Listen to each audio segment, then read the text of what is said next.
Today is Friday, October 15, 2021. Coming up on Roland Martin Unfiltered, streaming live on the Black Star Network in Huntsville, Alabama. A black woman reported missing, found dead days later in an unused police van in the city's public safety complex parking lot. What the hell?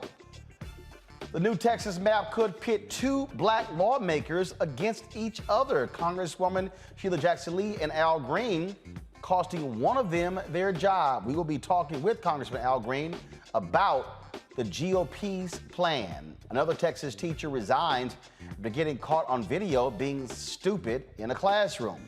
In Virginia, a white woman wants to remove books from Virginia Beach schools, including those by Toni Morrison, which she hasn't even read. We've been talking about the Benton Harbor water crisis tonight. The city's mayor will join us to talk about what is going on there. Thousands of black Americans need a kidney transplant, but a scientific test eliminates that possibility. I talked to a doctor who will explain how a medical test uses race to keep people off the transplant list. And in our Education Matters segment, we'll take a look at how Southern Illinois University Edwardsville ensures kids have a pathway to college through its charter school. It is time to bring the funk on Roland Martin Unfiltered on the Black Star Network. Let's go. He's got it. Whatever the biz, he's on it. Whatever it is, he's got the scoop, the fact, the find. And when it breaks, he's right on time and it's rolling. Best believe he's knowing. Putting it down from sports to news to politics. With entertainment just for kicks, he's rolling. It's on go, roll, y'all. It's Roland Martin, yeah. Rolling with Roland now. He's funk, he's fresh, he's real, the best, you know he's Roland Martin now.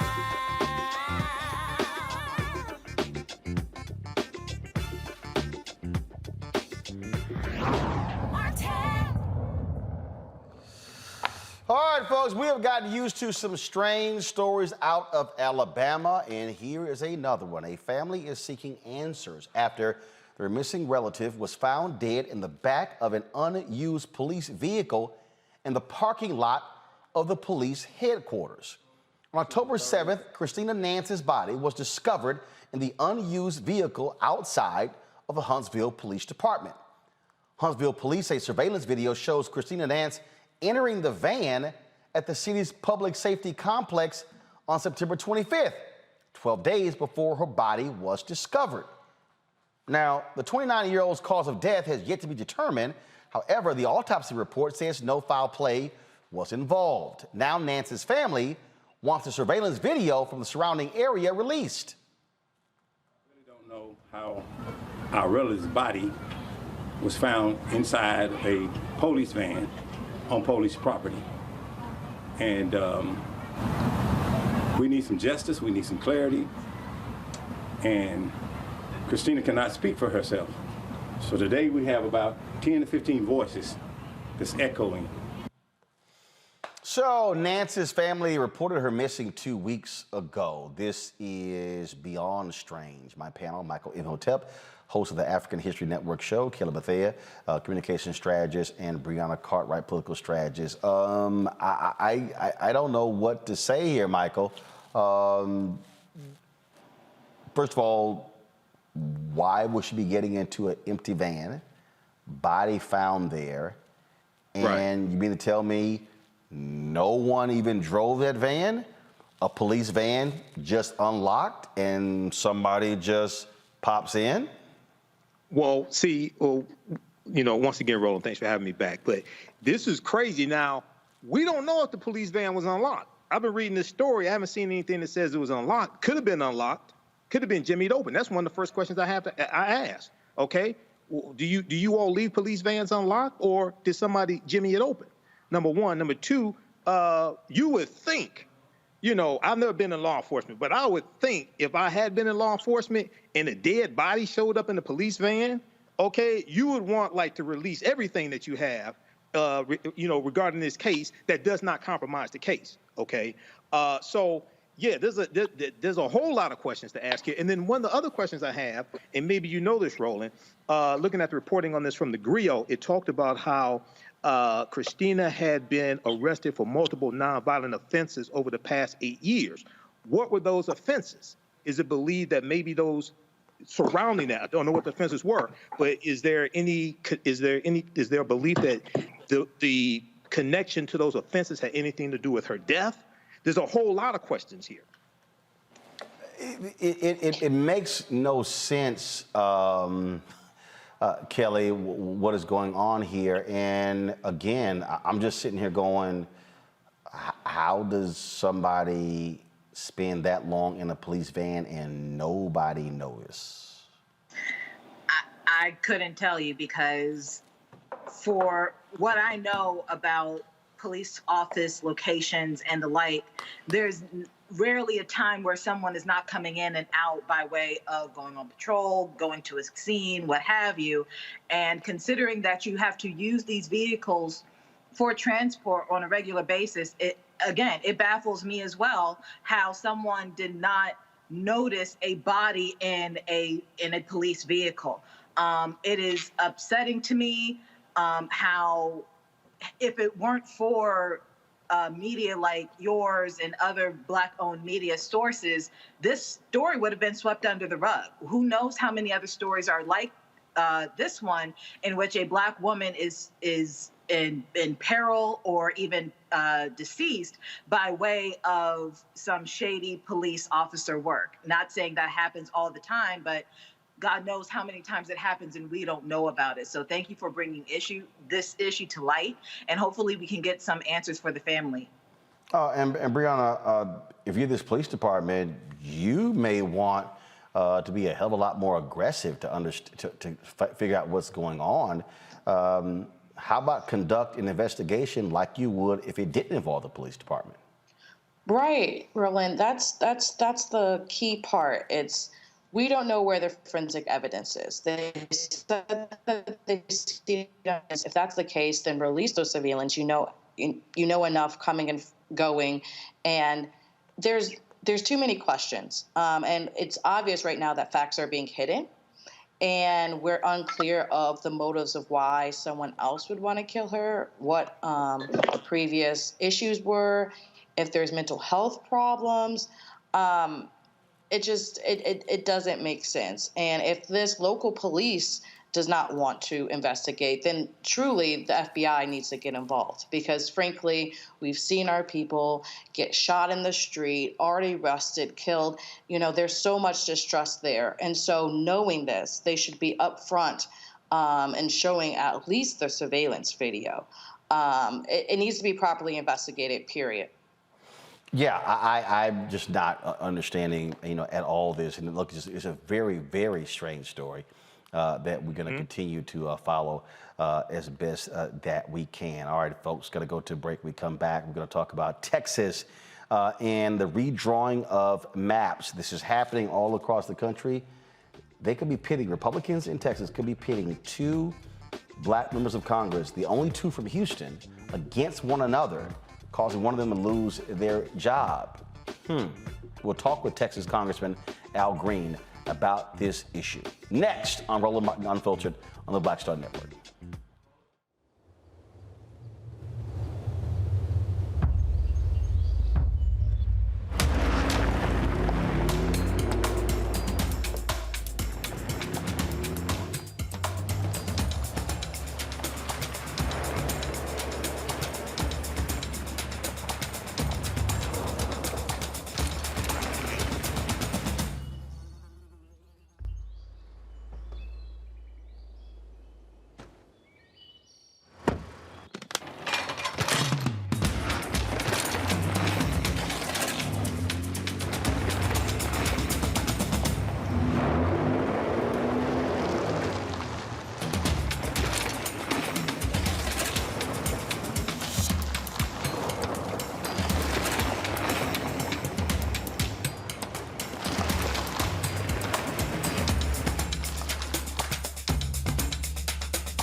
Betty is saving big holiday shopping at Amazon. So now, she's free to become Bear Hug Betty.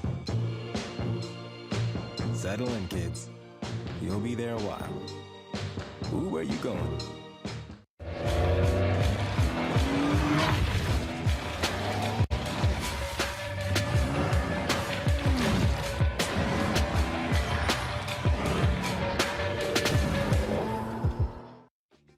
What's up, everybody? It's Godfrey, the funniest dude on the planet. Hey, I'm Taj. I'm Coco. And I'm Lily. And we're SWV. What's up, y'all? It's Ryan Destiny, and you're watching Roland Martin Unfiltered. All right, the proposed new maps in Texas may pit two black lawmakers against each other if the maps get approved. Members of Congress Al Green and Sheila Jackson Lee are both from Houston. They may face off in the next congressional election if the plan that the GOP is putting forth becomes law. Both members of Congress plan to go to court to fight this move if it is passed. Joining me now is Congressman Al Green out of Houston, Texas. Frat, glad to have you back on the show. What the Republicans are trying to do is they want to consolidate two some called black districts, shifting voters elsewhere. Just your assessment of what they're trying to get away with in our home state.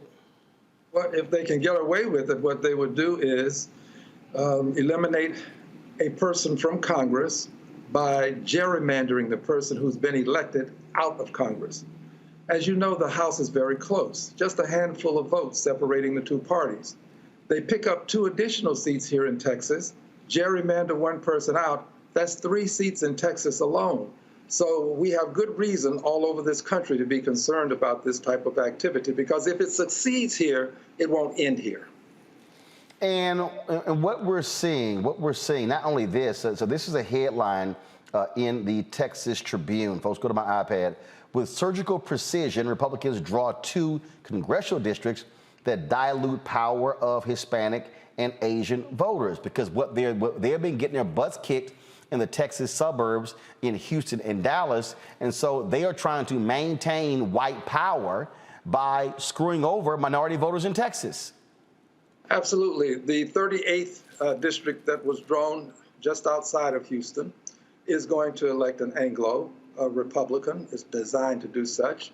You couple that with what's happening with the 18th and the 9th, and then you couple that with the fact that the growth in Texas, 95% of it was among minority persons. So the people who bring the seats to Texas will not benefit from the seats, and they get closer to the 218 in the House. It's more than politics, however, because the only 2 people in the state pitted against each other from the same party happen to be African Americans. I think it's a little bit more than politics when you see this kind of thing happen. Well, here's the subhead of this Texas Tribune article. The GOP is losing its hold on suburbs of Dallas and Fort Worth as they grow more diverse. 2 proposed districts show how far the party is reaching to entrench rural white electoral power. Again, by screwing over black voters in Houston, same thing. This is about white power. This is what the whole deal is. 95% of all of the population growth in Texas in the last 10 years has been from non-white voters. Yet Republican Party is trying to reward whiteness. Well, the Republican Party has tried not only this as a means of holding on to power, they're challenging elections. As you know, the president at that time, Trump, he carried Texas. Yet there's a desire to recount ballots in Texas. They're setting up this scheme such that even when they lose, they can claim they won. And if they have people in proper places, they can challenge elections. What happened at the Capitol was no accident. Those people were there to challenge the election. They were there to subvert the election.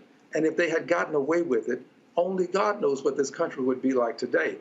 I believe that there is this sincere effort on their part, while I don't think it's a good thing, to bring Trump back to office. And if they can bring him back and they can do it with impunity, then they will have the opportunity to run this country with probably little oversight, because we know now that the only thing you can do when a president is engaged in transgressions is impeach him. Literally, that's what you have to do. And if they have the Senate or the House, there won't be impeachment. And what we're also seeing here is very simple. We're seeing the impact of voting. We're seeing what happens, we're seeing what happens when folks don't vote, and therefore Republicans are in control of the Texas legislature. We're also seeing what happens, frankly, when people don't fill out their census.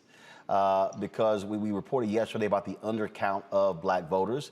When Texas chose not to even spend money on the census, then when they realized late in the game, oh my goodness, we could potentially lose out, and they tried to hurry up and ramp up because they did not want to count black and Latino voters. Here's a graphic here that shows who's going to be losing. 7 states will lose House seats: California, Illinois, Michigan, New York, Ohio, Pennsylvania, and West Virginia. If you look at those states, California is blue, Illinois is blue, Michigan, even though Biden won, is red. New York is blue, Ohio is red, Pennsylvania is red, West Virginia is red. They're gonna try to knock Democrats out. Now, in Illinois, you have Republican Adam Kinzinger, who is complaining that Democrats have redrawn his district, but you have Republicans in Florida who want to redraw the districts. They want to take over the House literally by just redrawing districts in Texas and Florida. Gerrymandering people out of office, literally. I said it earlier, and I'll say it again. Jackson Lee and I were duly elected. We were elected from districts that were approved by the court, because last time we had to file lawsuits. And now there's an effort to gerrymander out of office people who were duly elected by the people in Texas. But Texas has proven to be the proving ground, if you will. This is where trial balloons are floating. And if they can succeed in Texas, they can succeed elsewhere. Remember, Texas was a state that had white primaries. And when the Supreme Court said, Texas, you can't have a white primary in 1944, Texas then went to white pre-primaries. This has been the state that has been before the courts since we've had that Voting Rights Act. Texas has always been in and out of court. We cannot allow them to succeed in Texas. So I'm asking persons to please understand what's at stake and govern yourselves accordingly. And obviously, you and Congresswoman Jackson Lee are prepared to go to court if necessary. Are you going to make the argument that this effort here dilutes the voting power of black voters? We'll make that argument, coupled with the fact that it separates communities of interest, coupled with the fact that the persons who happen to be holding office are persons of African ancestry. And quite frankly, there can be some invidious discrimination involved in this. We have to make all of these arguments. I don't think we leave anything on the table, and I think we take it all the way to the Supreme Court if we have to. But the important thing to remember is what you said earlier.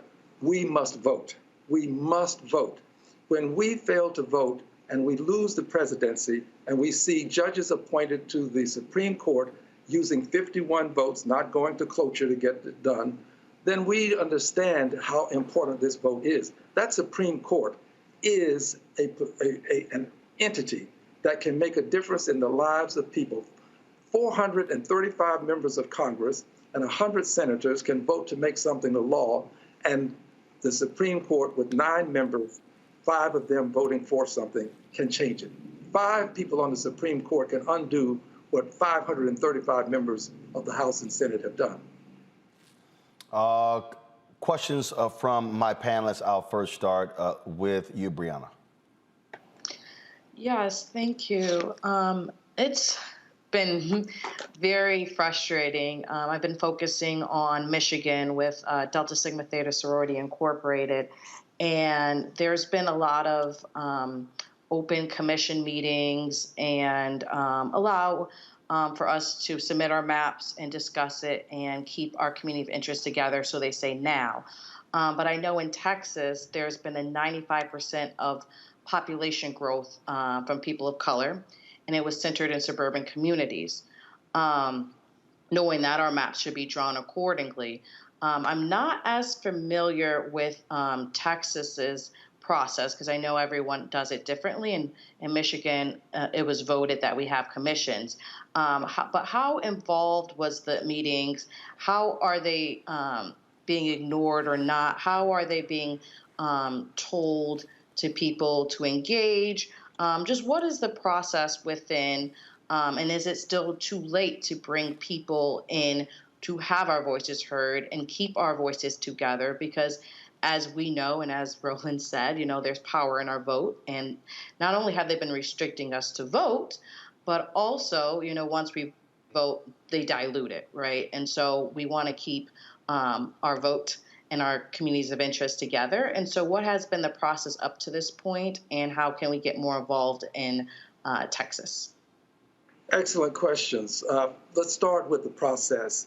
We were not given the opportunity to present our maps and to have our voices heard to the same extent as our colleagues across the aisle.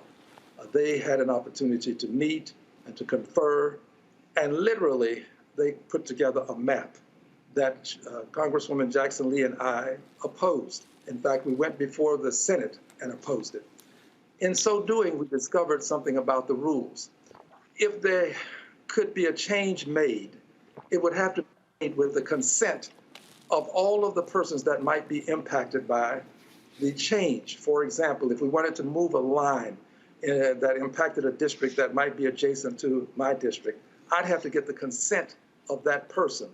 Well, that's rather difficult to do when that person has already approved the map that we're trying to change. So that created a problem for us.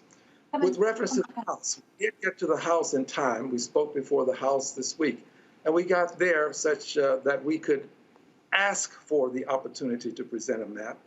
We did present a map, and we're hoping that that map will get some consideration. I believe that this is a time for us to negotiate our way out of this if it can be done. But if it can't, then we have to litigate our way out. And if nothing else helps us along the way other than litigation and negotiation, then we deal with protestation. I think that people do have a role in this, and this is the second part of the question. I think people have to express themselves peacefully, but using the constitutional right to assemble and to march and to protest. There's a role for everyone, and protestation is an acceptable remedy in this country.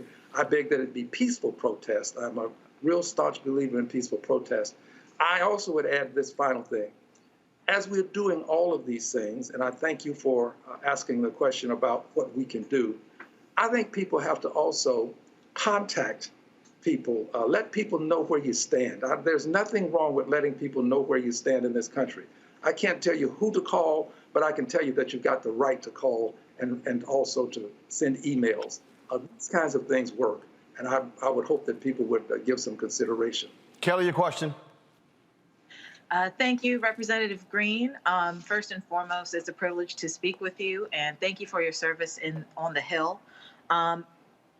Considering just how Republicans play the game of politics and constantly moving the bar unethically, such as what they're doing right now, and the fact that they can't rest on their laurels in recruiting and getting their own votes because they have no laurels to rest on anymore. And also considering what we saw in 2020 with Stacey Abrams and the grassroots movement that she did to get 2 senators on the Hill from Georgia. With all of that in mind, how effective would a grassroots effort be in your state, considering how often and how unethically the bar is moving as far as standards are concerned? Well, the grassroots effort can be most efficacious because we have to learn one lesson that's very important. If you have people who are recalcitrant, we can't waste our time trying to convince them that they should vote a certain way. We have to bring in new voters. And in Texas, we've got plenty of new people coming into their own, and we have to bring them into the process. There are young people who are organizing currently to do just this. And then we mobilize them, and we get them to the polls. So we have to expand our base. The potential is there for us to expand our base. We simply have to work it. It's not going to be easy. It's not going to be something that can happen overnight, but it can happen by the next election. we can bring enough people into the process to offset those who refuse to do anything other than seek power for power's sake, as opposed to doing the things that can be of benefit to the constituents we serve. Michael. Representative Al Green, thanks for coming on today and sharing this information with us. I'm glad you talked about a lawsuit and taking this to court. And I wanted to relate this to what happened in 1957 in Alabama, where the state legislature tried to redraw the district lines in Tuskegee, Alabama, to lock out almost all of the 400 African-American registered voters, leave in about 1,300 white voters. And this went to the U.S. Supreme Court, the case of Gomillion versus Lightfoot, 1960 U.S. Supreme Court case. And the Supreme Court ruled in favor of the African-Americans. And they said it was unconstitutional to redraw the district lines, and they said it was based upon race. One of the other things the African Americans did to fight back is they launched economic boycotts in Tuskegee against white businesses and shut down about 100 businesses. The boycotts went on for 4 years. So have you studied that case of Gomillion versus Lightfoot, 1960, number one? Number two, is there any talk about economic boycotts against corporations to help finance these Republicans that redrew these district lines? Well, I went to Tuskegee Institute of Technology. I made engineering there. I was a part of the protest there on the campus. I was there when we decided that we were no longer going to divide the leadership. At one time, there was a pattern of African Americans could only have certain positions, couldn't become mayor, could hold some other lower positions. Well, the young people on the campus at Tuskegee got engaged in that process, and change came about.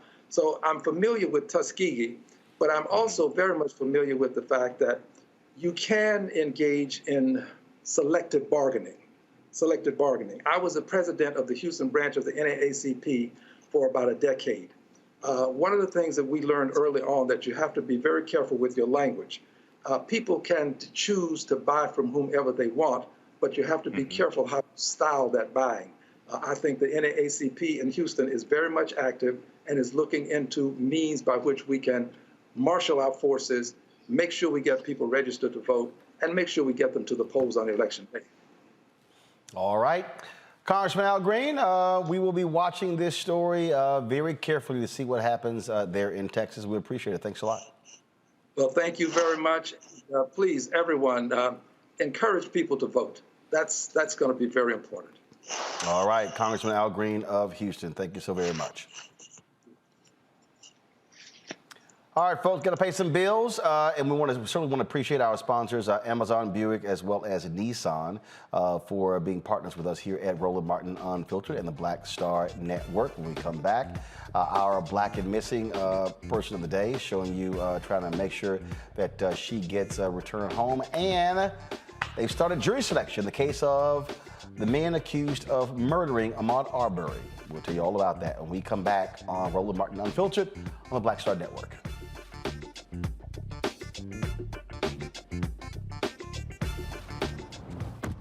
Oh, that spin class was brutal. Well, you can try using the Buick's massaging seat. Ooh, yeah, that's nice. Can I use Apple CarPlay to put some music on? Sure, it's wireless. Pick something we all like. Okay, hold on.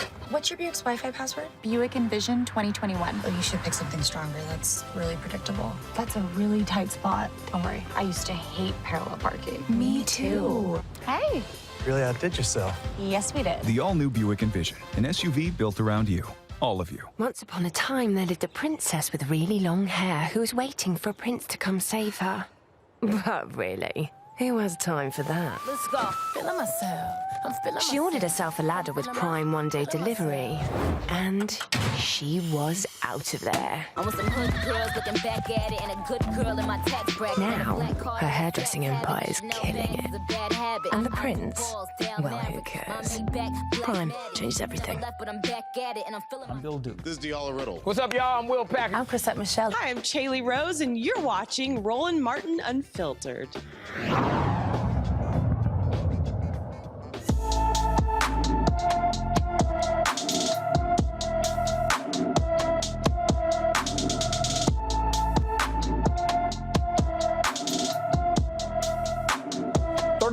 Tynesha Taylor, of course, was last seen in Newport News, Virginia on September 1st. Taylor is 5 feet 6 inches tall, weighs about 100 pounds, and has dark brown dreads with blonde tips. She also has a tattoo on her lower back, dark spots on her leg, and a burn mark on one of her arms. She was last seen wearing black pants and a black shirt with a white stripe across her sleeve. If you have seen Tynesha Taylor or know where she might be, please call the Newport News Police Department at 757-247-2500, 757-247-2500. Folks, more than 1,000 potential jurors are expected at the Glenn County, Georgia courthouse Monday to begin jury selection in the murder trial of the man accused of killing Ahmaud Arbery. Glenn County Superior Court Clerk Ronald Adams says pretrial publicity surrounding the February 2020 slaying required to summon such a large jury pool. Greg and Travis McMichael and their neighbor, William Roddy Bryan, are charged with murder for chasing and shooting the black man as he ran in their neighborhood. The trio is also facing a federal trial related to the murder of Ahmaud Arbery. That jury selection for that trial is set for February 7, 2022. This is going to be certainly a trial that people are paying lots of attention to, Kelly. And again, it is the trial of the man accused of killing Ahmaud Arbery, not the Ahmaud Arbery trial. Sure. I think people need to look at this similar to how they did the George Floyd case, and that, again, like you said, it is the killer who is on trial, or the alleged killer on trial, and not the victim himself. The facts of the case will come to light, and hopefully we will get a conviction that is in favor of justice for Ahmaud Arbery's family. But as far as putting Ahmaud Arbery on trial by way of social media and other things, things that come to light regarding his character or what he's done, all of that is irrelevant, because at the end of the day, he did not die at the hands of what he did. He allegedly died at the hands of what this man is on trial for. So that's what we need to focus on. Brianna? Yes, exactly. Clearly, this was a murder, despite the fact that, they're claiming self-defense, but they pursued and chased him. They hit him with their truck and then started altercations that killed him. And it's all recorded. And even the fact right now that they're trying to have Arbery's mental health records admissible in court to someone pay an aggressive person is already foul play, because we know for the rule of evidence that it wouldn't allow for Arbery's mental health. And so I'm glad the judge made sure and did a fair call on not allowing that to happen. This is about white men in the South in a pickup truck with guns that pursued down a black man in broad daylight. You see it right there, in broad daylight, to shoot him like it was a sporting game. And this is a modern day lynch mob. And so, black people don't have faith in the judicial system. The odds are stacked against us. And there needs to be repercussions for white people who execute us in the street. And there's recorded video of it. And, we're all shocked when the guilty verdict came into George Floyd. And we hope that the right thing is done in this case as well, and that the jury is selected correctly, and that the jury does the right thing. Michael? Well, Roland, this is going to be an interesting trial.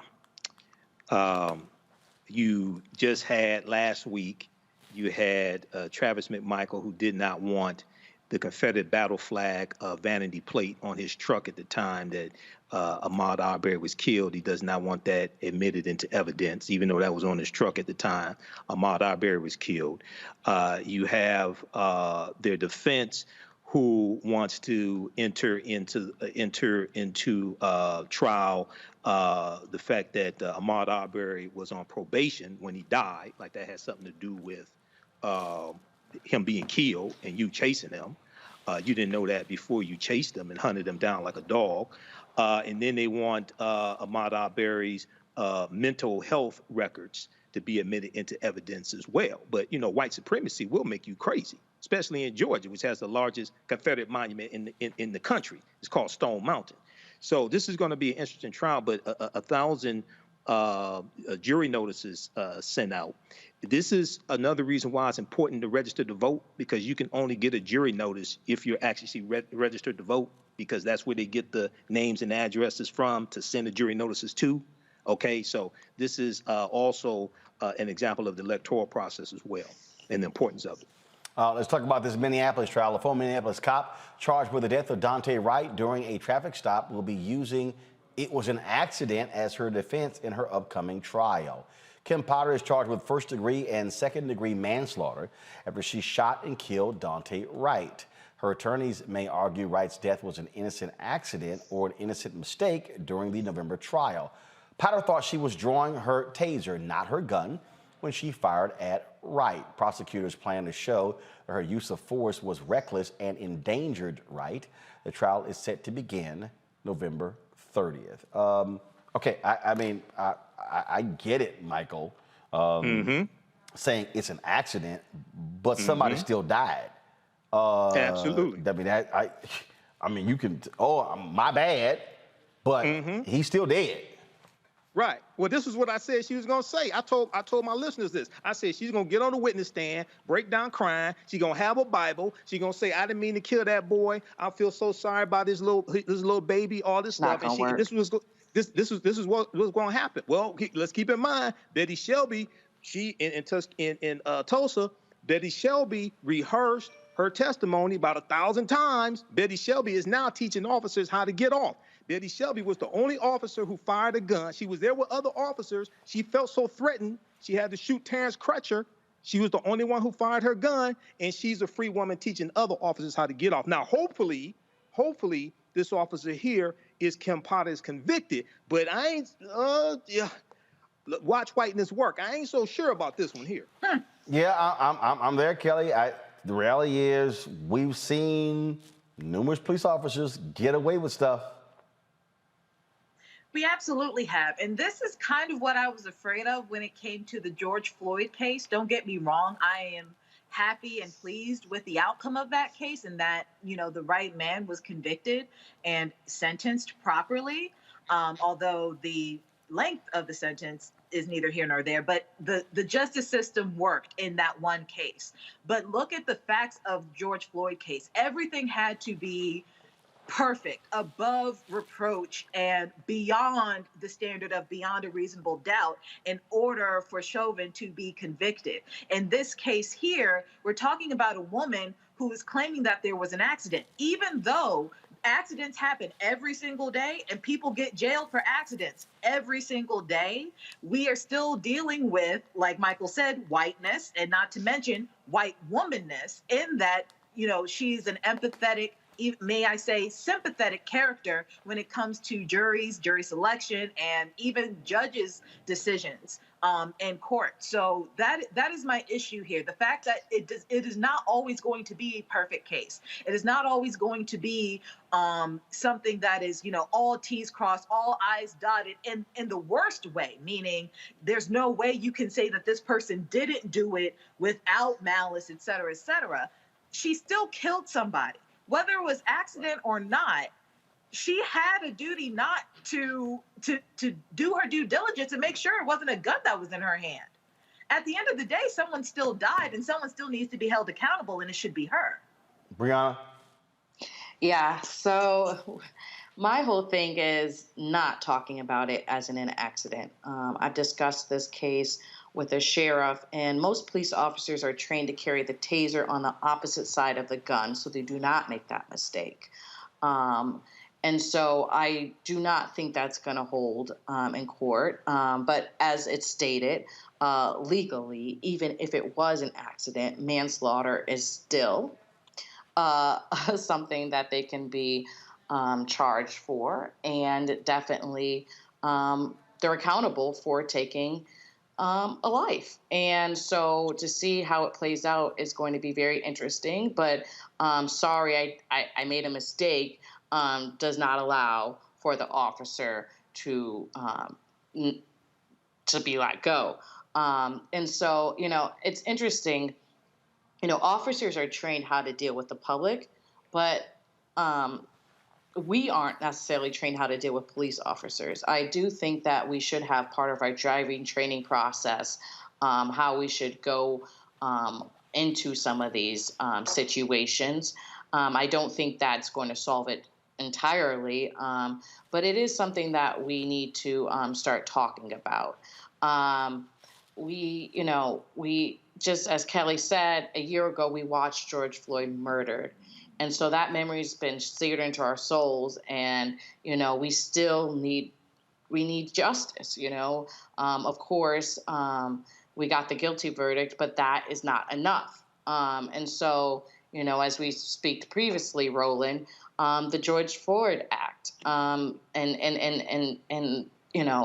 getting that passed. So like the countless other of Breonna Taylor, or Dante Wright, and as the list goes on, that this is not a chronic issue. So we keep talking about these one-off situations and these very deadly, sad situations, and they keep happening. We need to have something a lot more done. Folks, let's talk about the Virginia governor's race, where former Virginia Governor Terry McAuliffe is facing Republican Glenn Youngkin. I mean, first of all, there's no reason why this race should be this close. McAuliffe is supposed to be a superstar raising money. He's now calling out all the big guns. President Barack Obama and others will be in Virginia this weekend and over the next couple of weeks, of course, campaigning for him. And what was real strange was Steve Bannon, the white supremacist, held an event for Youngkin's campaign. And watch this. This is where these idiots actually pledged allegiance to a flag that was used on January 6th. Okay, this is strange. I also want to invite Kim from Chesapeake. She's carrying an American flag that was carried at the peaceful rally with Donald J. Trump on January 6th. I ask you all to rise and join us as Mark Lloyd leads us in the pledge. Face the flag. I pledge allegiance to the flag. These folks are out of their damn mind. Obviously, Youngkin is trying to distance himself. This is what Terry McAuliffe said. He said, Glenn Youngkin was endorsed again tonight by Trump at a rally where attendees pledged allegiance to a flag flown at the deadly January 6th insurrection. Beyond disturbing, this is sick, and Glenn is honored to have Trump's endorsement. Youngkin, of course, has distanced himself from that particular rally as well. What you have here is McAuliffe, who is trying to tie Youngkin to Donald Trump at every chance he can get. But the question, though, is will that work? Democrats are really concerned about losing the governor's mansion. Republicans could take over one of the state bodies in Virginia as well. Some people are trying to blame President Joe Biden, for his decreasing polling numbers for this. No, could be. A lot of people are simply not enthusiastic about McAuliffe seeking re-election. Who's that question for? Anybody?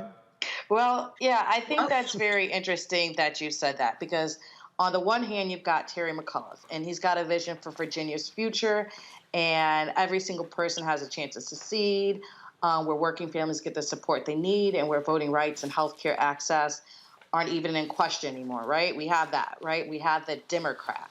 And then on the other hand, there's Glenn Youngkin. And he has this truckload of money and full-throated endorsement of Donald Trump. And we keep on hearing, we need help, we need help. What we know about this is Virginia is Donald Trump's first real shot of regaining relevance after his 2020 thumping. He's already planning a 2024 campaign, supposedly. And getting Glenn Youngkin elected this year is a huge part of his plan. So why is McAuliffe struggling so bad? I mean, why are voters not enthusiastic about McAuliffe? He won the Democratic primary. You had 3 black candidates who were running. So what's going on here? Yes, I think that I don't necessarily know, right? I haven't been in Virginia this cycle physically. I know it virtually. But I do think that there's not enough messaging around the link really yet of Youngkin and Trump. You know, it was tossed up. But that's all McCullough keeps talking about. I mean, look, again, you can message all day about Trump and Youngkin, but you kind of got to have your own message to cause somebody to say, hey, I want to go out and vote for you. Mm-hmm. Exactly. A lot of this has to do with messaging and talking about how you being in office is going to make people's lives better. Connect your policies with people's conditions and how you're going to make it better, and then show how the policies of the opposition is going to make their lives worse, and then connect it to Trump. Okay, but just talking about this guy's connected to Trump, Youngkin is connected to Trump, etc. He's going to be Trump 3.0, what have you. That's not going to be enough. Okay, so you have to talk about, and Democrats tend to suffer from a messaging problem. They're suffering from messaging right now. You talked about this a few days ago when you had DeMario Solomon Simmons on.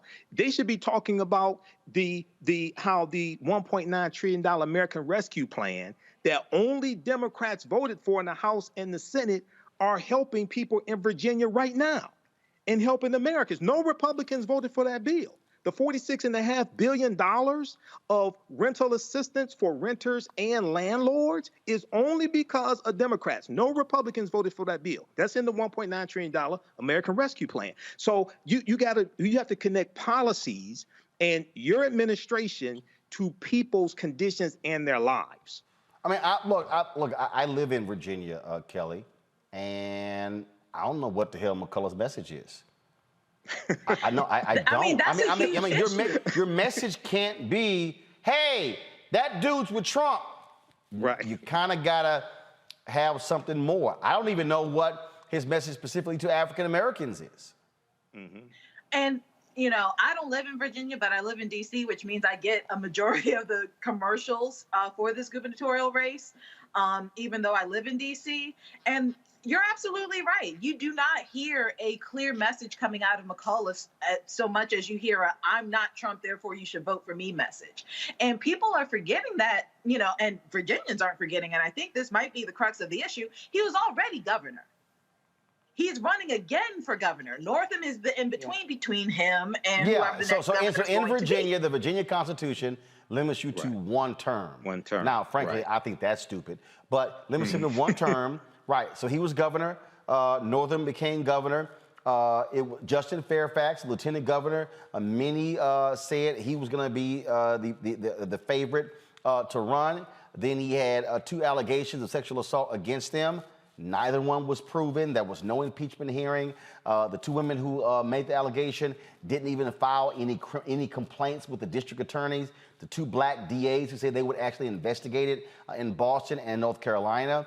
So that just torpedoed his campaign.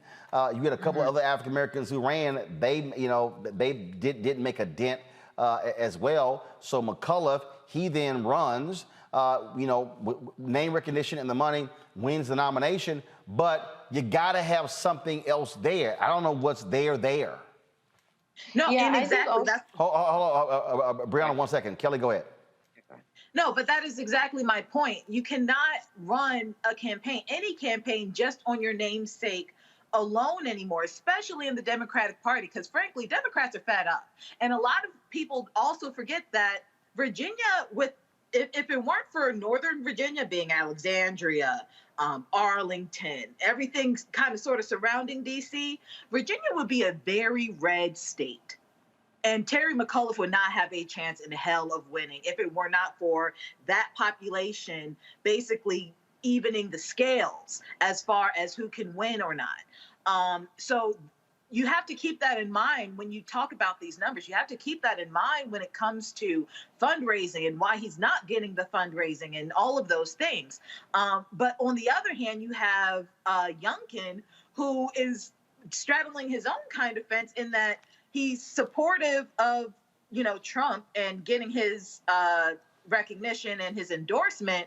But when it comes to being interviewed about it or, any type of press coverage on it, he kind of distances himself. He's like, I'm thankful for anybody's support. I'm over here like, rep your set. he's No. an ass. No, but but politically, he doesn't have to. Here's the whole deal. He doesn't have to. I'm just saying, But he's not. I mean, politically, he's not. And actually, that's smart politics. If you're going to get the Trump people, and Trump was out there campaigning for you, I don't need to sit here and openly hug you. I'm going to get it anyway. So what he wants to do is he wants to run away from him. Look, I saw a commercial the other day, last night, the Republican who's running for Attorney General doesn't even mention he's a Republican. That's true. You see the ad, and all he has is his name for Attorney General, does not say that he's a Republican. And so I was like, he a Democrat, I don't think Republican? Youngkin does that either. I don't think Youngkin does that in his, commercials either. Yeah, because what he's trying to do is he wants to be able to shy away from it. He's straddling the fence there. Again, look, I just hope, I had Terry McCullough's number. I just sent him a text saying, hey, you need to come on the show. Breonna, again, I don't know. Right. I don't know. The race is very tight.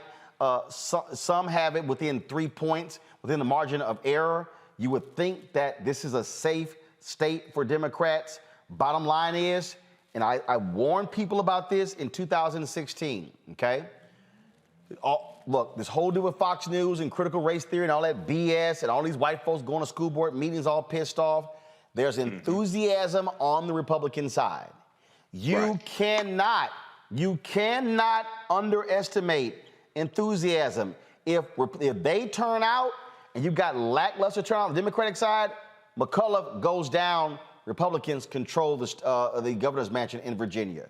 Go ahead. So there's a couple of things I want to state, and I just from this conversation, I agree with a lot of what Kelly said. As you know, she focused on communications and branding, and just within that, every single time that you, Roland, have brought it up, right? You called him McCullough.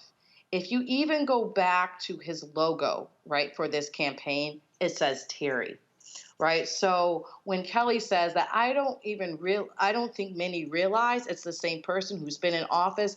They're not putting two together. I think that's first. I think it's the branding. That's why I was saying of the messaging. But I also want to remind everybody that Youngkin dropped out of the debate.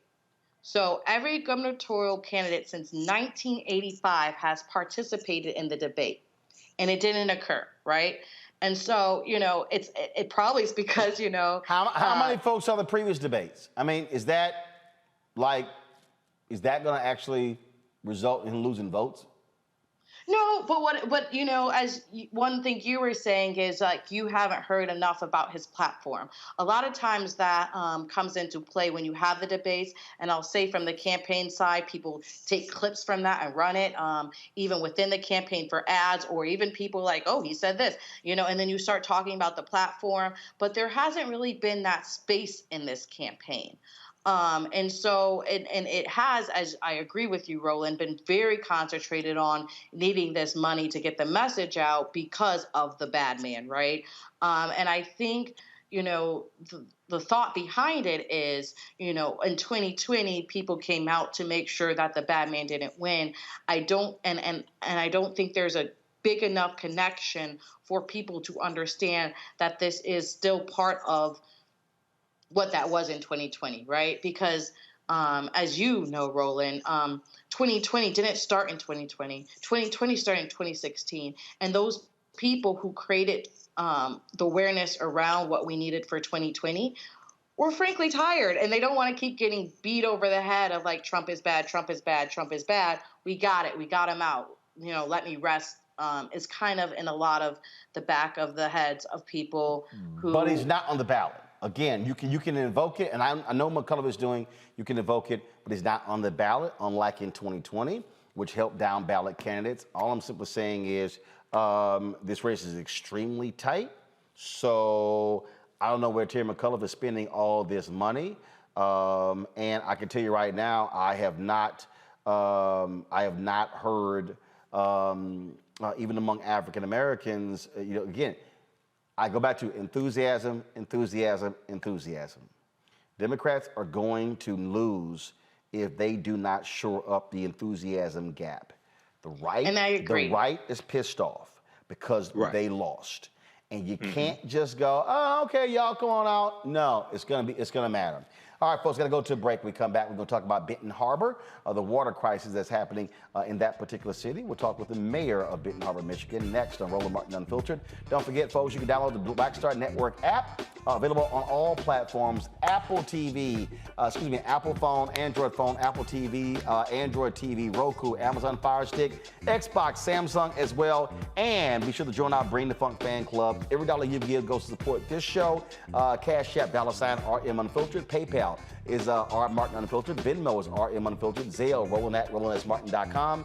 Roland at RolandMartinUnfiltered.com. And we certainly want to thank our partners with the show.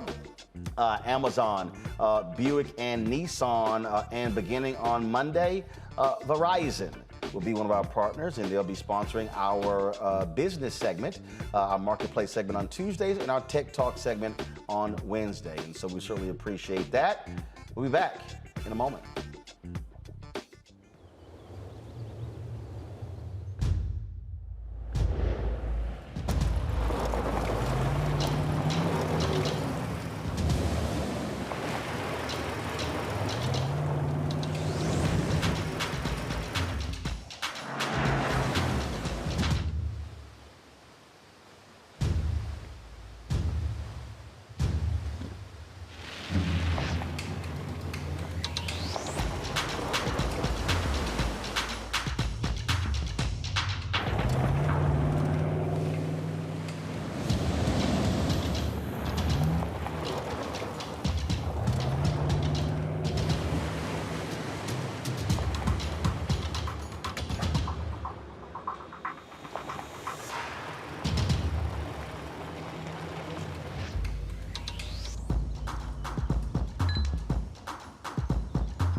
Maureen is saving big holiday shopping at Amazon, so now she's free to become Maureen the Merrier. Food is her love language, and she really loves her grandson. Like, really loves. My name is Charlie Wilson. Hi, I'm Sally Richardson Whitfield. And I'm Dodger Whitfield. Hey, everybody, this is your man, Fred Hammond, and you're watching Roland Martin, my man, Unfiltered. Earlier this week, we told you about Benton Harbor, Michigan's water crisis. It's described as being worse than Flint, Michigan. Well, now we've been talking about with officials there. Now let's talk with the mayor of the city, Mark Muhammad, who joins us now from Benton Harbor. Mayor, glad to have you on the show. We talked with a doctor yesterday. He talked about, gave us a timeline of this. How long has this been a problem in Benton Harbor? So first of all, thank you, Roland, for having me on the show. This began in 2018 in terms of the actual testing. But like Flint, the city of Benton Harbor was under emergency management from 2010 to 2017. So when local control was restored, and it was very abruptly, a lot of parts were flying and a lot of moving parts. So this is when we were approached by EGLE, Michigan Department of Environment, Great Lakes and Energy, and they began to work with us under an administrative consent order on the water quality. And they tested 30 homes and found that of the 30, 8 homes exceeded the lead levels and 22 did not. And this is where the process of every 6 months testing, notifications being sent out. And, you know, like in most black cities, you know, bad news spreads fast. So it was very well publicized. However, we waited for resources. So yesterday we had a doctor on the show who said that the company that you guys work with, that when it comes to the water, said, hey, if you guys raise water rates, then we can replace these pipes over the next 20 years. And the city council agreed to that. That true? 20 years? Right. So, you know, it's been a lot of misinformation that has been disseminated So initially, as I stated, the city of Benton Harbor just came out of receivership where a financial emergency was declared. So monies was dire straits. When you say came out when? What year? 2017. Okay, so 2017, you came out of emergency management, which means that local control has been in. So you've had local control in place at Benton Harbor since when? Since 2017. Gotcha. And you said testing began in 2018. Correct. So this particular. But you have to understand, Martin, this is a $30 million job. So when you start talking about a $10 million per year operating budget, a city who has traditionally robbed Peter to pay Paul, you know, this is a great undertaking that will require federal, state resources to lean in to help a struggling city like Benton Harbor, which is happening now. But when we first identified the problem, those resources were not available. So when the city vote, when that city vote took place, when was that? So there was no city vote. So that's misinformation. Okay. So it was presented to us that this is a timeline based upon the money that was available. Because remember, you know, the check engine light can be on, but if you don't have the resources and the monies to correct it, then you just continue to drive with it on. So there was no decision to raise water rates in order to pay for the replacement of these pipes. No, sir. Okay. So you folks have known there since 2018 there's a problem with the pipes there in Benton Harbor, correct? That is correct. Okay. So 3 years. So residents there, for how long have they been advised not to drink the water, not to cook with it, not to bathe with it? So as I stated, initially it was 8 homes. And then when we continued the testing, after 108 homes, we found that 89 was below the limit, while 19 was above. But since we had 3 consecutive years of lead exceedances, that's when the state came in, and we know that we have approximately 6,000 lead lines currently in the ground. And since we have not tested every single home, then, you know, we want to take the greatest caution moving forward in order to make sure that residents are not drinking lead in the water. So 89 out of 108 homes had lead issues, correct? No, tested below. Tested below, okay. How many total homes in Benton Harbor? Approximately 4,000. 4,000. So if 89 out of 108 tested, then you can extrapolate tested below. How many tested above? 89. So we're looking at out of 10 homes, 8 tested below. Right. 2 tested above. Right. But the thing about it, Roland, 1 is too many. And since we have not tested all the homes, it's important that we do that. Are you going to test all the homes? Yes, we're in the process of doing that right now. How many been? And that's why. How far has it been? How far are you along? So have you done 10%, 20%? How far along are you in the testing? So currently, we've replaced about 50 lead lines in homes. 50 lead lines. 50 homes. 50 homes out of how many? We just about 4,000 homes. Gotcha. So we start with another 100 next month, this coming November. But see, again, this is where the money comes in. Right. So you replaced so far little more than 1% of the homes, the pipes in the homes. You have Correct. So 50 out of 4,000. Your plan is to replace all 4,000, right? That's correct. But in 18 months. Okay. So you're going to do so in 18 months. You're saying you're going to replace all of the pipes in all of the homes. Let me tell you how. So currently we have 5.6 million. We worked with Congressman Upton from the Obama administration. We received 5.6 million from the EPA. The governor proposed 20 million from the ARPA funds, but a deal was struck with the Republican legislator where they took 10 million out of the state budget. And that's going toward Benton Harbor, along with the other 10 that will come from the ARPA. And then we get another $3 million this month from Eagle. So we'll have a total of $28 million at our fingertips. But the big thing is, as we remove the lead lines, the governor signed a directive, executive directive, where it's an all hands on deck approach, where all the resources, all the agencies that's at her disposal will be working in Benton Harbor. So we have currently, starting Monday, up to 30,000 cases of water will be delivered per week. And we'll be able to hire residents, expand our sites, decrease the lines so we can get people clean and safe drinking water as we replace the pipes. Michael, you have a question?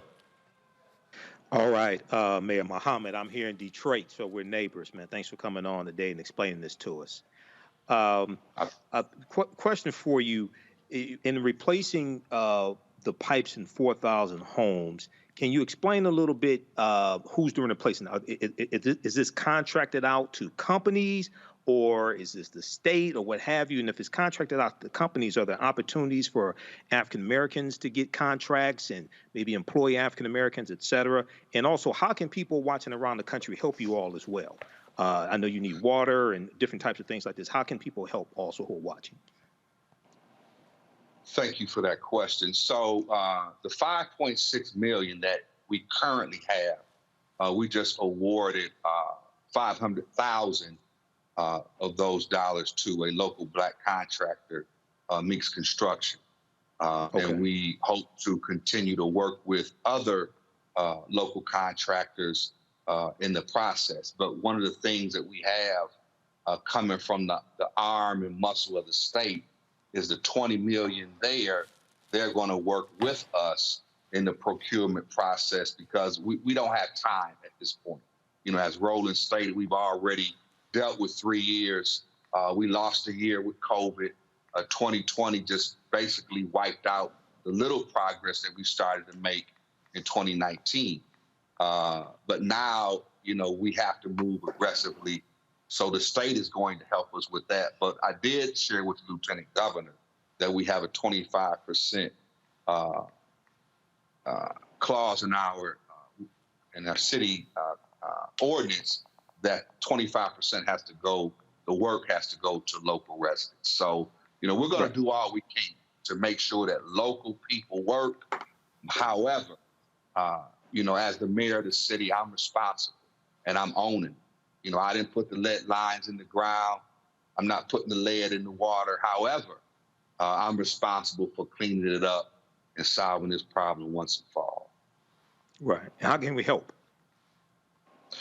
So, we're working with local pastors where you can reach out. You can call 269-861-6504. And, that's my direct number. And I can connect you with local pastors that are on the ground working with the local government. But it's small town politics, but it's surrounded in a big field. And this is what I want people to know, Roland.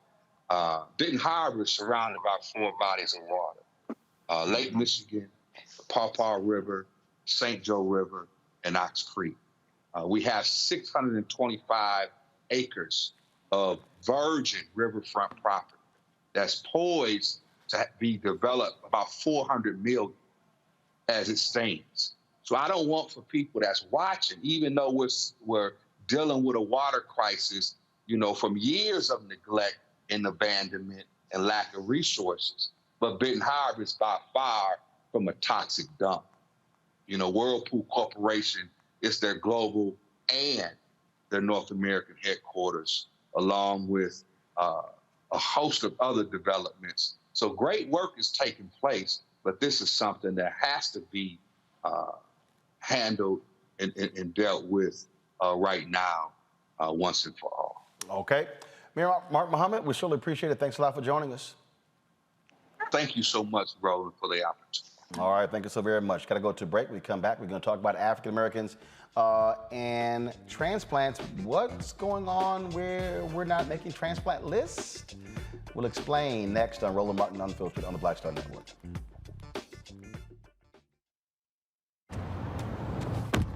Oh, that spin class was brutal. Well, you can try using the Buick's massaging seat. Ooh, yeah, that's nice.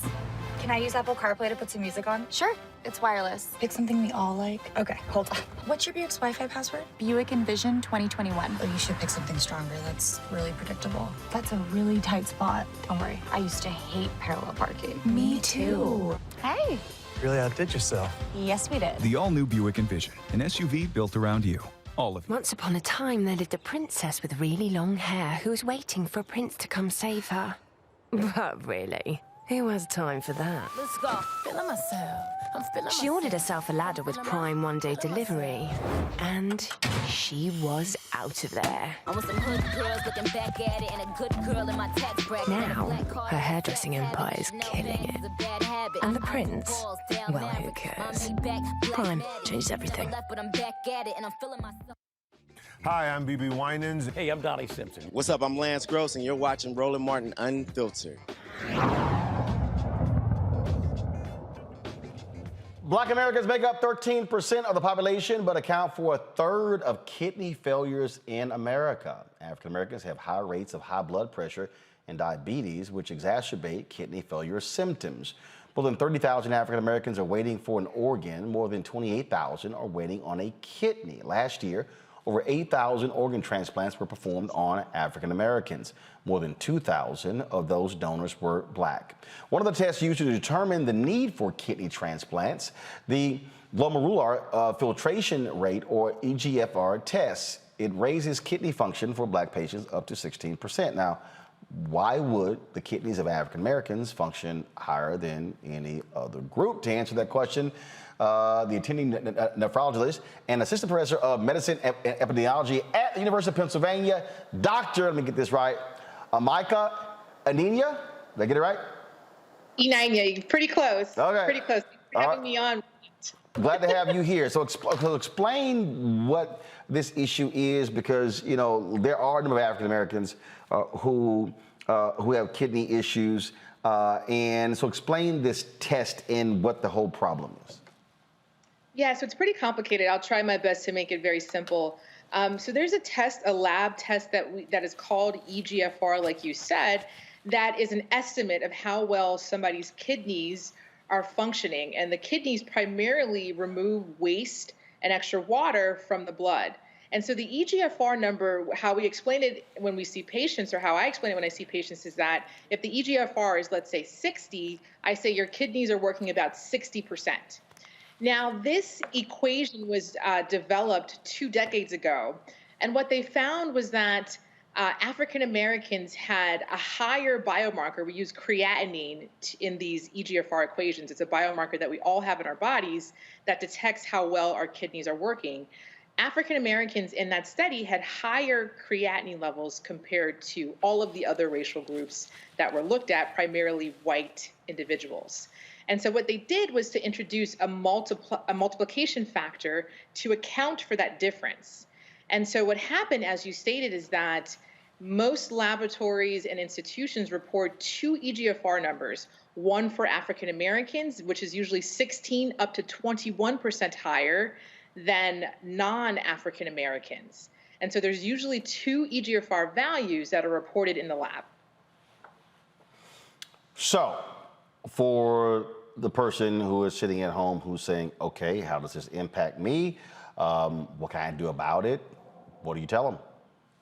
Well, what we say is, first of all, you should always ask your doctor, what race is in the medical record? Like, what race is being used for me, and how is that affecting my care? So the issue with using Black race in EGFR equations is that we have international guidelines that say someone can be listed for a kidney transplant when your EGFR is equal to or less than 20. Now, you can imagine if you have 2 people, Black and white, who are the same sex and the same age, they're going to have different EGFRs, which means that a Black person would have to wait to get listed for a kidney transplant because they're seen as healthier than the non-Black person. And so what I would tell people who have kidney disease is that you ask your clinician, is race being used in my clinical care? And if you have severe kidney disease and you are needing a kidney transplant, ask them to use a different test that does not use race to assess their kidney function because we do have a few options. Questions from my panelists. First up, Kelly. Hi. Given what you just said about asking your doctor about whether testing includes, race as a factor in your testing, is there a way to figure that out on your own volition, or do you have to go to a doctor? And I ask that because, worst case scenario, the doctor is shady or not entirely forthcoming with that information. What can patients do to be as proactive as possible in their care in this situation? Yeah, that's a great question. So, you do need to have a doctor order test to determine what your EGFR is. So there's not a way that they can kind of assess that at home. There's no kit that you can get from a drugstore. So you need to have your doctor order blood tests to see how well your kidneys are functioning. Now, the good news is that as of September 23rd, we have national guidelines that say race should not be used in any EGFR equation or report. And so there is a new equation now that applies to everybody, regardless of their race. And so the number two question after is, are you using race in my clinical care? Is, do you know about this new EGFR equation that does not have race? Can you use that for me if it's not being used? Michael. Hello, doctor. Thanks for coming on today. In trying to wrap my head around this and researching this a little bit, can you talk about, well, first of all, can you talk about, is it true or not that because the question was asked, do African-American kidneys work differently somehow? Okay, one. Number two, how is it that for about the past 20 years, this study this process has overestimated the function of African-American kidneys as well? Great question.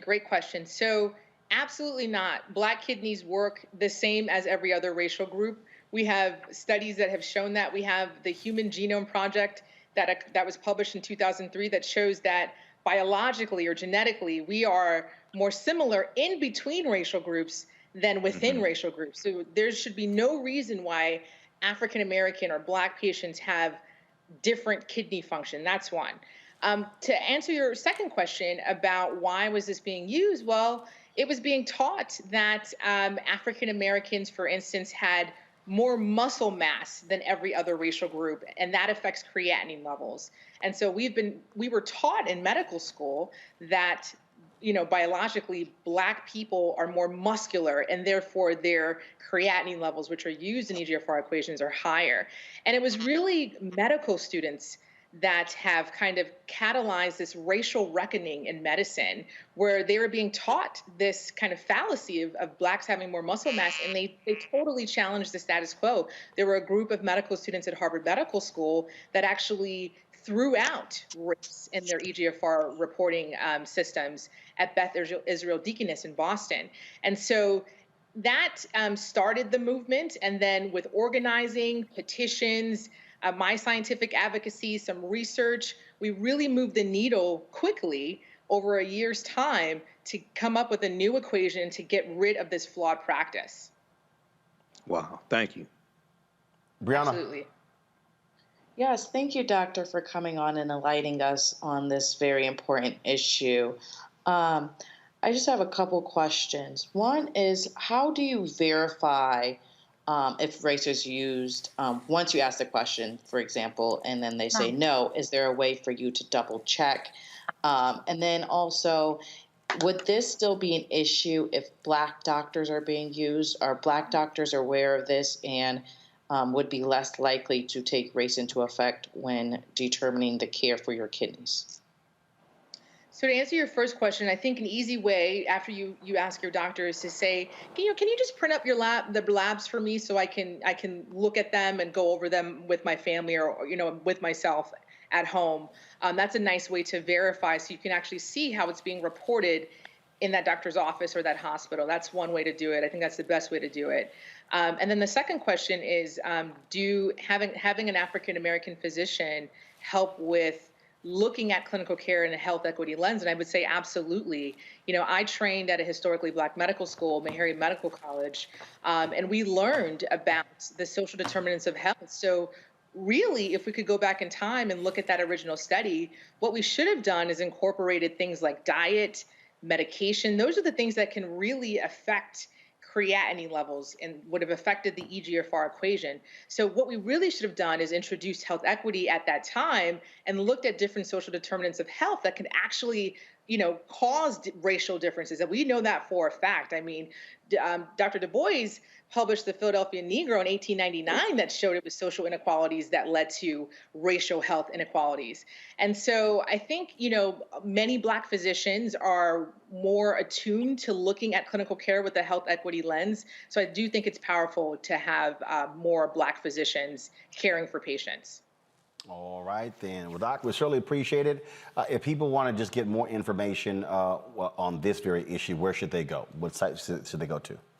So there's been a lot published in the lay media recently. If you just type in race and EGFR, you'll find many articles. There was an MSN article that was just published, a USA Today article that was published, and there have been numerous lay media presses on Google that you can find over the last year that can help with informing people about this topic.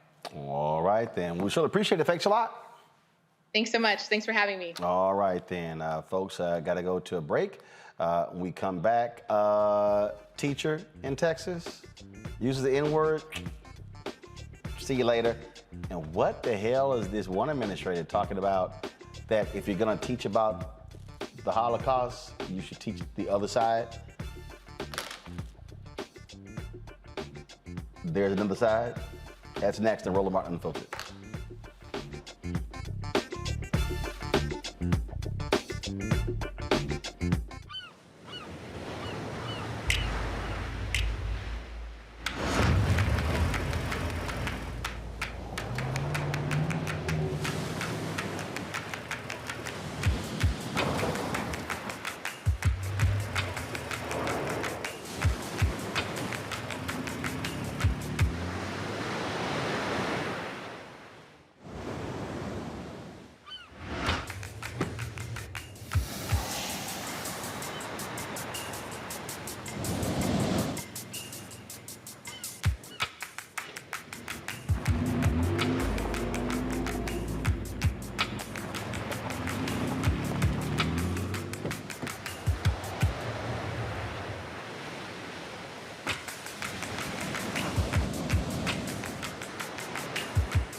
Maureen is saving big holiday shopping at Amazon. So now she's free to become Maureen the Merrier. Food is her love language. And she really loves her grandson. Like really loves. Yo, it's your man Dion Cole from Blackish, and you're watching Roland Martin Unfiltered. Stay woke.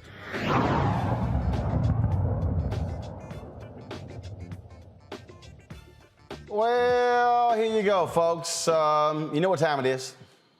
No charcoal grills are allowed. I'm white. I got you, Carl. Illegally selling water without a permit on my property. Whoa! Hey! You don't live here. I'm uncomfortable. A Texas teacher is out of a job after a recording caught him saying the N-word. Y'all, check this out. We have to have, you know, like you say, people get really upset and the tension in the room rises because we're not allowed to have a difference of opinion. I mean, if there's a word that you're not supposed to say, why are you saying it? I don't know. Why do the guys in my class go, you know, and say, man, nigga, you crazy? Why do they say that? And why is it because I'm a white guy, I can't say that? Because your ass white.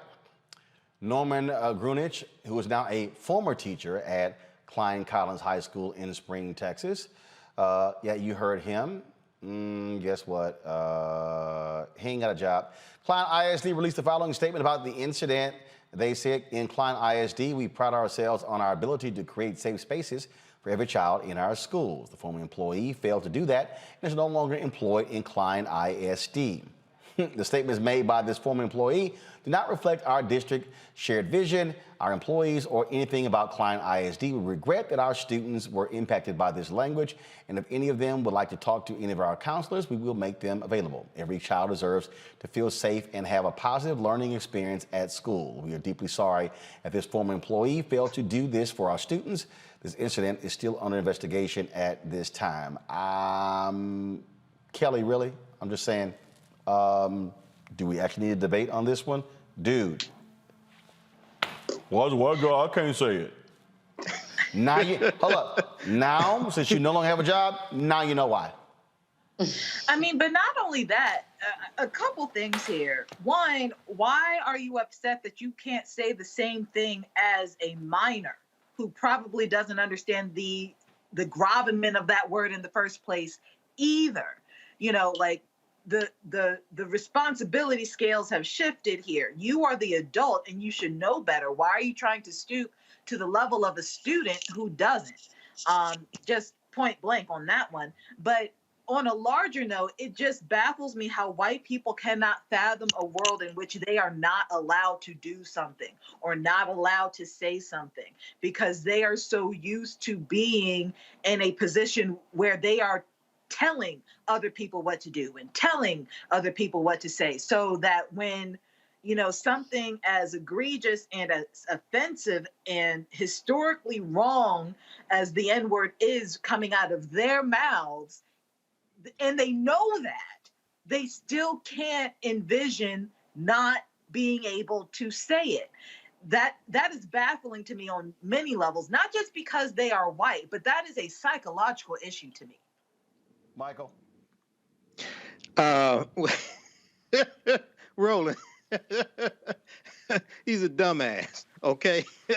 Some people should not be in classes, okay? Now, I'm a person, I don't use the N-word and I'm black, okay? I don't do it.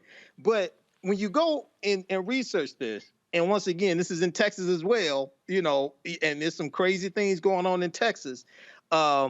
He also could be heard in the recording asking why there's no White History Month, and he pointed to the treatment of some Irish people. He said, why don't we have a White History Month talking about what the Irish went through? Well, March is Irish American History Month, dumbass. It's been in existence since 1991.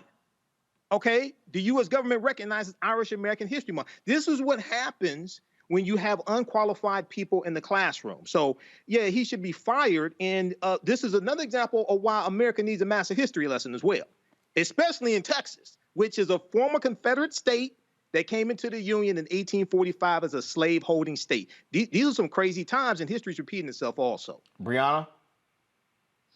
Yeah, so I'll say that I wasn't familiar with Texas, but I want to highlight something further than just this, right? Because this is happening not just in Texas. I have a friend who received a call, this just this week, right, about a teacher at a school within Greenville County Schools in South Carolina who allegedly called a student the N-word, and the teacher was only suspended.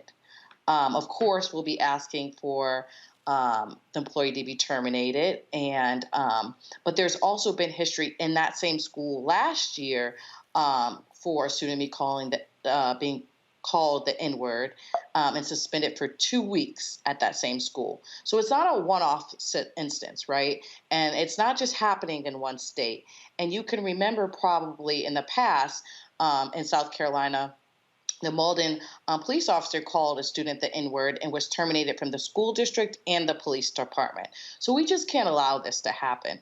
And hopefully the school district will work with my friend and hold the teacher accountable, fully accountable, or else really more names need to be released and other pertinent information, because it's not just happening in one state. We see this and, you know, it seems like just ridiculous, and we can laugh at it because of how ridiculous it is. in 2021. But this is happening in other states and grievously. And fortunately, here in Texas, he got fired. There's other places it's occurring, and they're not firing the teachers. And this is a really big issue that's occurring right now in schools. All right, we got another one. Roll it. No charcoal grills are allowed. I'm white. I got you, girl. Illegally selling water without a permit on my property. Whoa! Hey!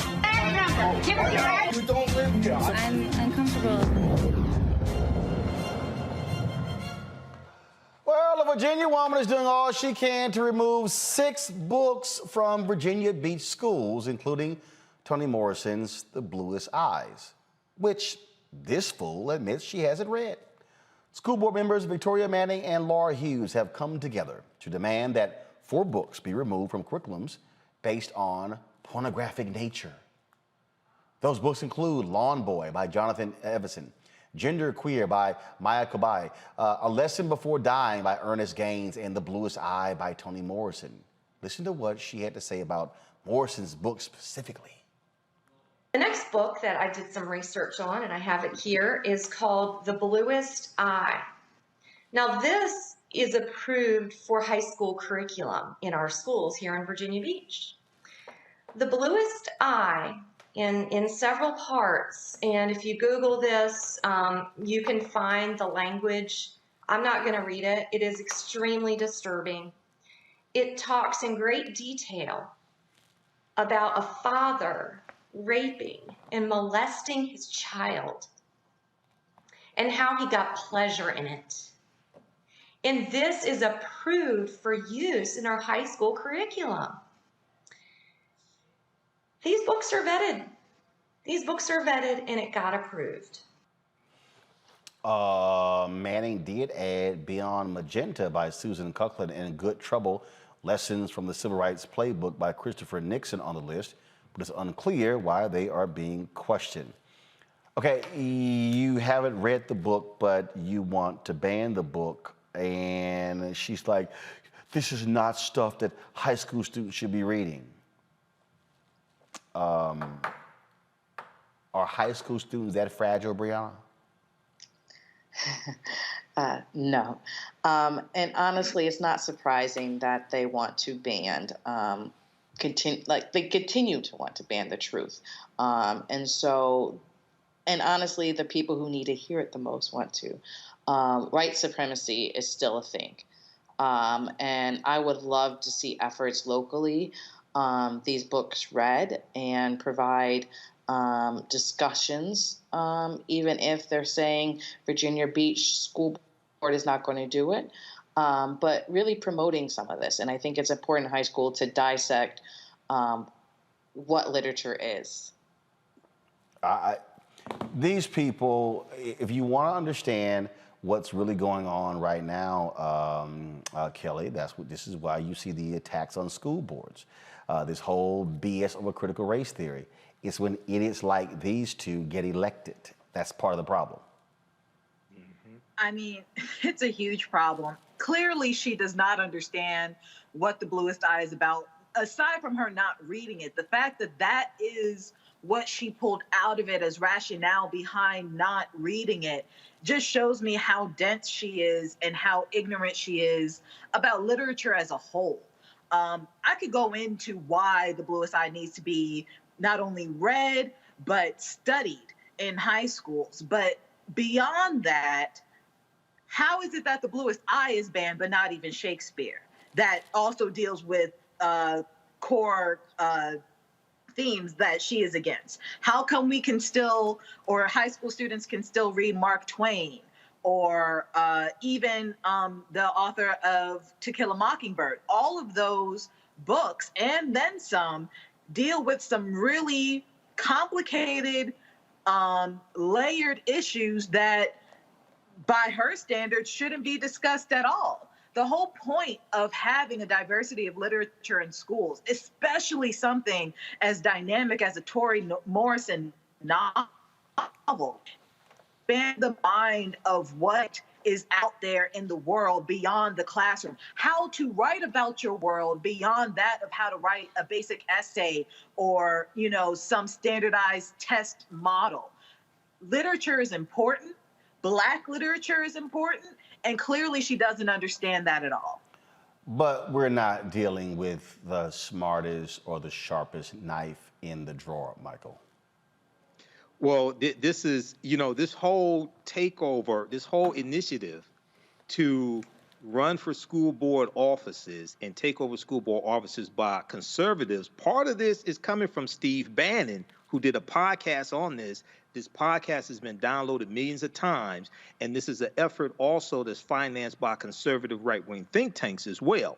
And they turn their animosity towards mask mandates. They've turned this towards taking over school boards. And Steve Bannon said the way to political power in America now is through local school boards. So this is one of the things that we're seeing, either bans on books targeting African Americans and non-white people. We saw this in York, Pennsylvania. We see something like this, a call for a ban on children's books, 4 children's books targeting that deal with the civil rights movement in Tennessee. That's taking place right now as well. So, and you're going to see this continue as well. Now, we have to have an opposite force that fights back against this, because this is an organized finance effort also. This is not just, even though they're crazy people, they're organized crazy people. Yep. This is what we have to understand. That is the case. All right, yeah, I got to go to a break. We come back. We'll talk innovative charter school and the work that they are doing to help students in Illinois. That is next on Roland Martin Unfiltered on the Black Star Network. Oh, that spin class was brutal. Well, you can try using the Buick's massaging seat. Ooh, yeah, that's nice. Can I use Apple CarPlay to put some music on? Sure, it's wireless. Pick something we all like. Okay, hold on. What's your Buick's Wi-Fi password? Buick Envision 2021. Oh, you should pick something stronger. That's really predictable. That's a really tight spot. Don't worry, I used to hate parallel parking. Me too. Hey.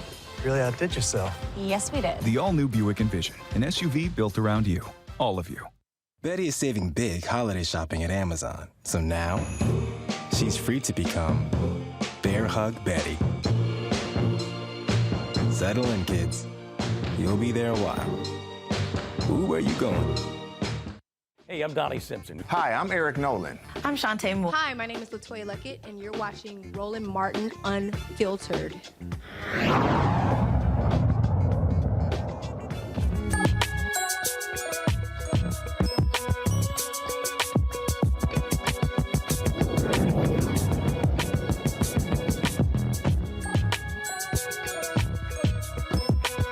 East St. Louis Charter High School is an extension of Southern Illinois University, Edwardsville, and provides students with an education that will prepare them for college or a productive career. The school offers a pipeline for students to attend the university for a free or reduced cost. The principal of SIUE's charter school, Dr. Gina Jeffries, is here to tell us more about it. Dr. Doc, how you doing?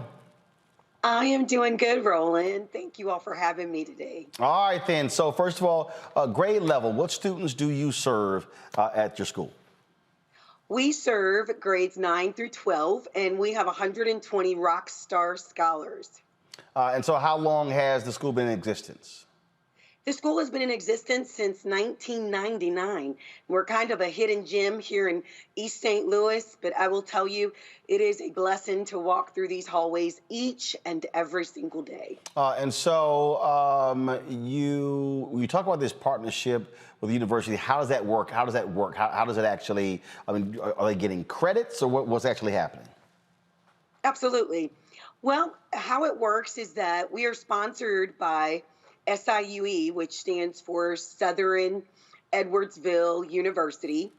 And we have a partnership where the oversight comes directly from our School of Ed, Health and Human Behavior, with our first Black female rock star dean, Dr. Robin Hughes. And Roland, I'm very excited that a new partnership that we currently have to get more of our scholars to that SIUE campus is called GEMS, and that stands for Gentlemen Entering Manhood. And it's specifically designed to mentor our Black male scholars to seek education endeavors and to actually seek becoming teachers. We know that in order to direct and to attract diversity, we have to have diversity at the table. So we are excited about that partnership, and we know that it is necessary. I wanted to shout out Dr. Nate Williams, who is a professor within the School of Ed that partners with one of our Rockstar team members, Greg Lagzian, and they do that every single Wednesday, and they even did it during the pandemic as well. You talk about your students. What is your college acceptance rate? How many of these students actually go from your high school to SIUE? Absolutely. Well, I first want to tell you what our overall enrollment rate is leaving the charter school on to higher education. And that is 82% in last school year. And our actual four-year graduation rate was 92. And Roland, you're familiar with being a public free school of choice in a community that needs it. So that data surpasses the local district's data and the state data. So at our highest, we have sent 20% of our high school scholars onto the Edwardsville campus, but we are more excited that we have that 82%, which includes our Black male students that go on to higher education. Questions from my panel. First off, Brianna. Thank you so much for coming on and educating us about, or I should say informing us about your school. Can you tell us a little bit more about how one would typically gravitate to your school, or the advantage of going to your school versus another school? Absolutely. Well, like I said before, we are a charter school, so we are free public school of choice. And my motto is we got to have some rock star things that we are doing, some innovative things that we are doing for scholars and families to want to choose us. For us, that means college and career prep courses, STEAM education, failure's not an option advisory courses. And then that also just means good old school teacher mentoring and our staff mentoring. Our goal is that we have one adult that is in front of those students every single morning that is speaking life into them.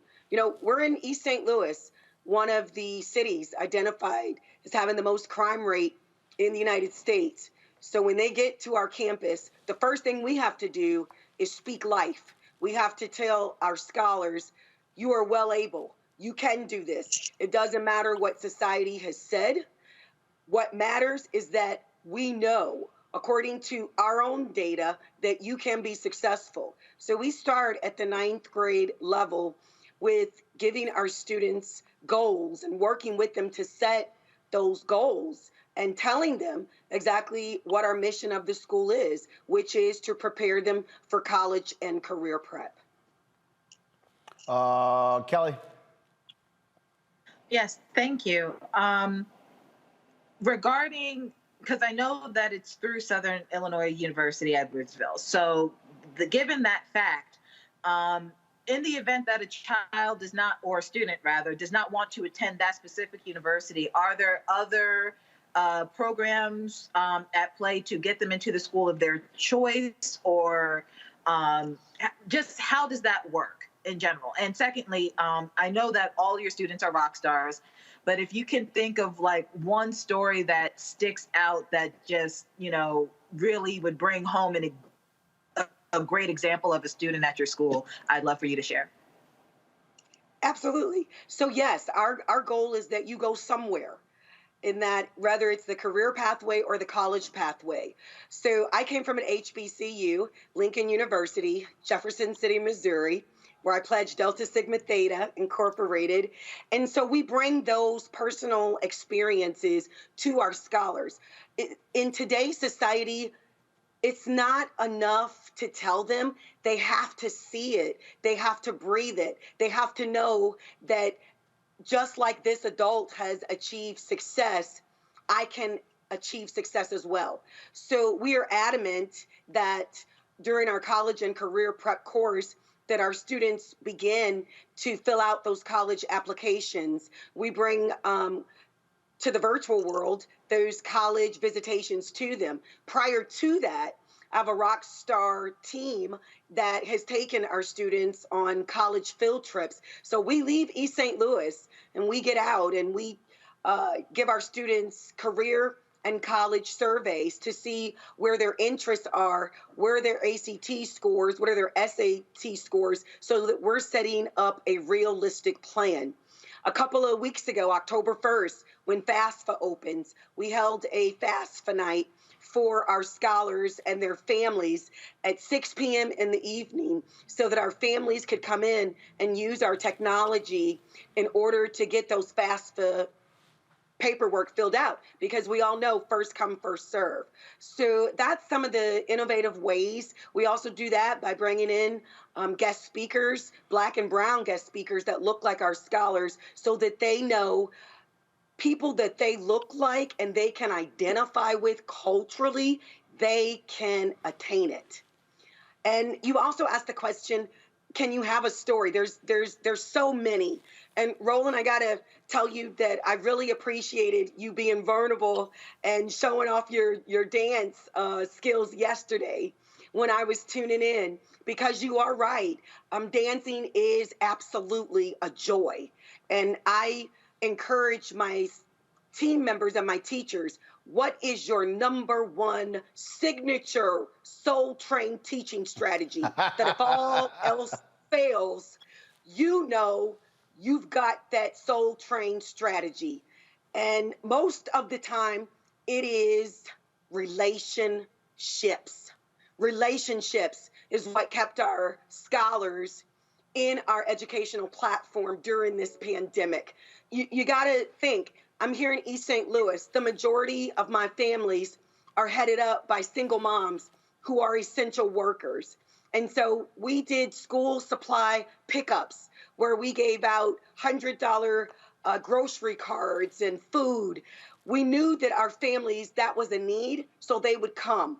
And I challenge my staff, you have a 30-second window to speak life into that family. But Roland, we put on some new addition too.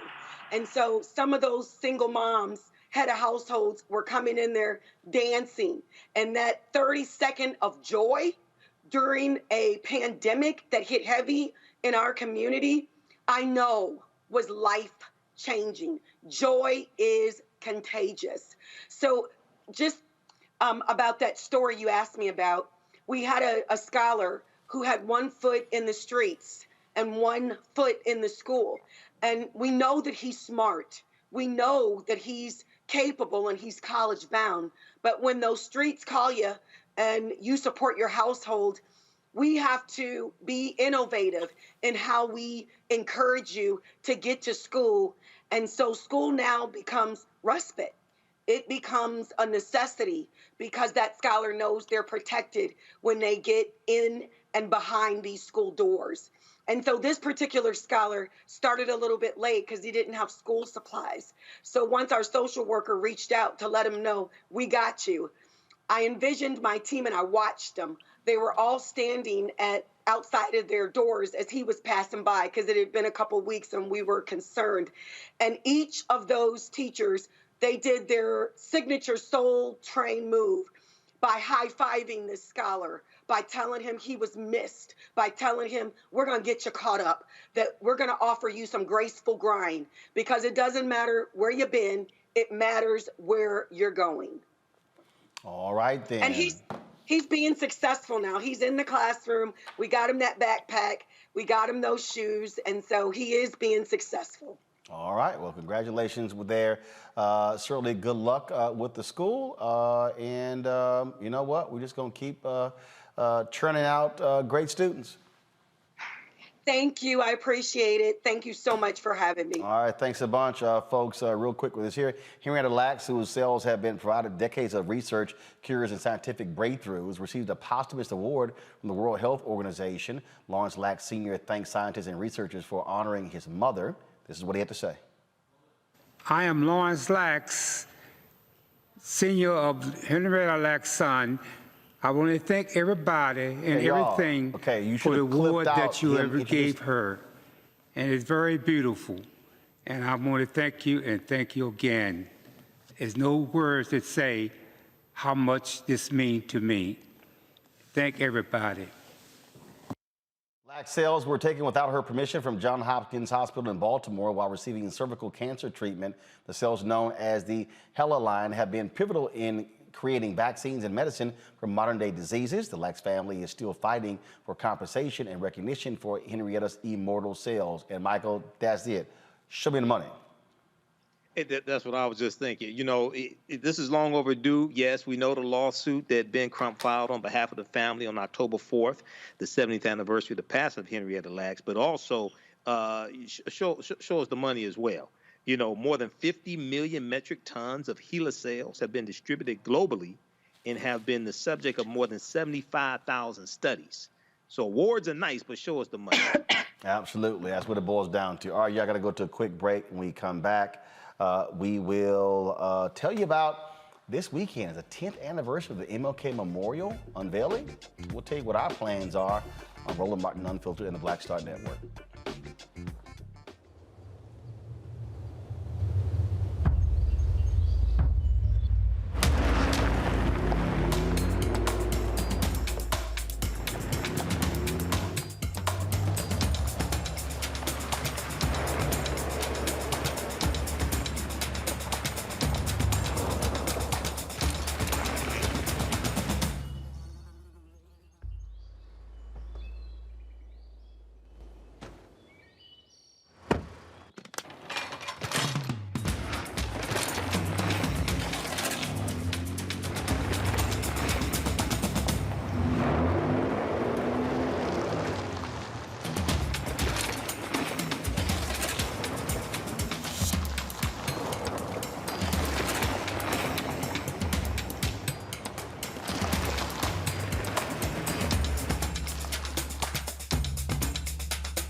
Hey, I'm Arnaz Jake. Black TV does matter, dang it. Hey, what's up, y'all? It's your boy, Jacob Lattimore, and you're now watching Roland Martin right now. Stay woke. It was 10 years ago in October when the MLK Memorial was unveiled in the nation's capital, the first African-American receiving a monument on the National Mall. I was, of course, with TV1. I actually hosted our coverage on that day. Now, remember, it was supposed to take place on August 28th. There was a hurricane that was headed to D.C. They actually canceled it. Hurricane never hit. It was a gorgeous day. The Alpha still had a ceremony on that day. So here's what's going to happen tomorrow and all throughout the next week. We're going to actually be reliving that and restreaming all of the things that happened at both of those events. Now, next Wednesday, they're going to have a dinner or celebrating the 10th anniversary. And then on Thursday, President Joe Biden and Vice President Kamala Harris will be speaking at the MLK Memorial. Tomorrow, there's a youth program that is going to be taking place tomorrow. We are going to be, of course, live streaming that program on tomorrow. And so there's a lot of stuff that we have planned. I mean, it is surprising that, again, you think back, man, it's already been 10 years. That was an amazing, amazing day. There were so many different people who we heard from that day, and including the late, great Cicely Tyson. Here is some of that coverage from 10 years ago. When that video, when I first saw that, the exact same reaction. I always get tears watching that video because the entire, of course, song, they play all the verses. It's a compilation of all these photos and the historic images that led us to this very point. And your tears are the same tears that James Weldon Johnson had when he finished writing Lift Every Voice. He broke down in tears standing there in Jacksonville, Florida, looking out over there. And that's Well, every time I see that, I love it. That's right. That was what did it. That's why it's powerful. Well, I have that on my iPod, and sometimes when stuff get a little rough, I'll actually watch that just to remind yourselves. Folks, we are joined by a very special guest, a phenomenal woman, a gorgeous woman. Welcome to our TV One set, Cicely Tice. Thank you, Roland and Joe. Thank you. How are you doing? I'm here. That's always a good thing. That's all I need to know.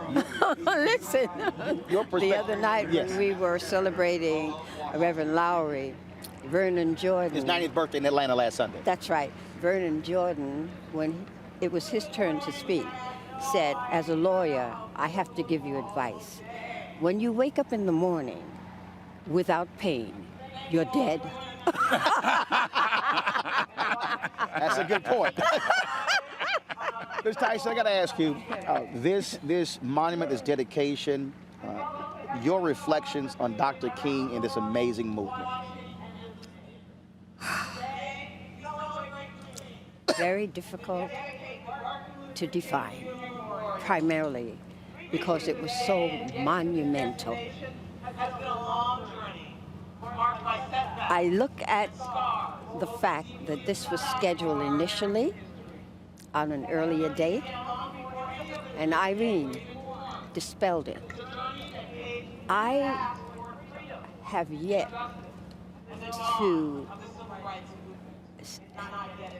to feel comfortable about what happened when the following day was such a glorious day like today.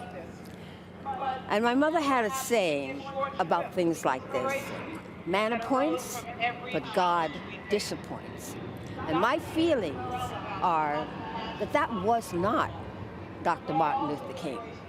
This is closer to being him. He wasn't a man about fanfare. He was a man about doing.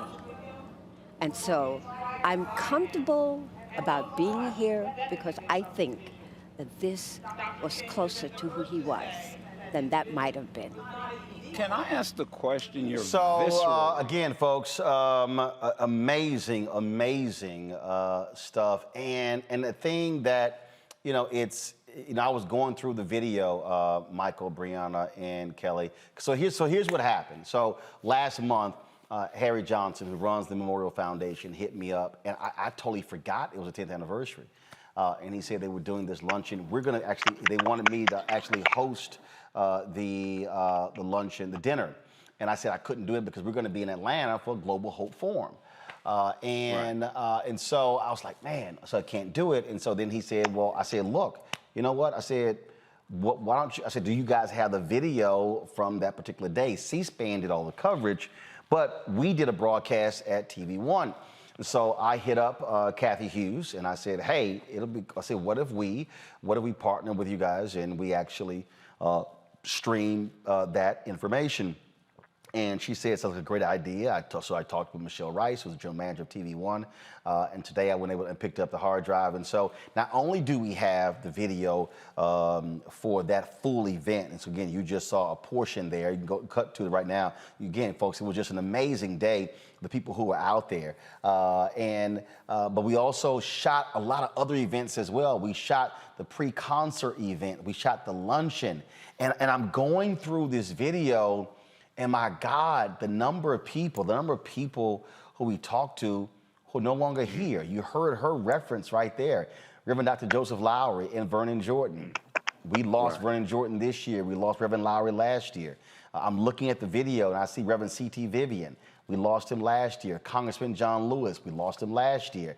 Diane Carroll spoke on that day as well. We lost her last year. And so when we restream this weekend, people are going to see so many of our elders and luminaries, Kelly, who are now ancestors. But that's the beauty of video like this, right? Because you can relive the moment and honor the moment and respect the moment basically whenever you want to. Whenever you hit play, you can do that.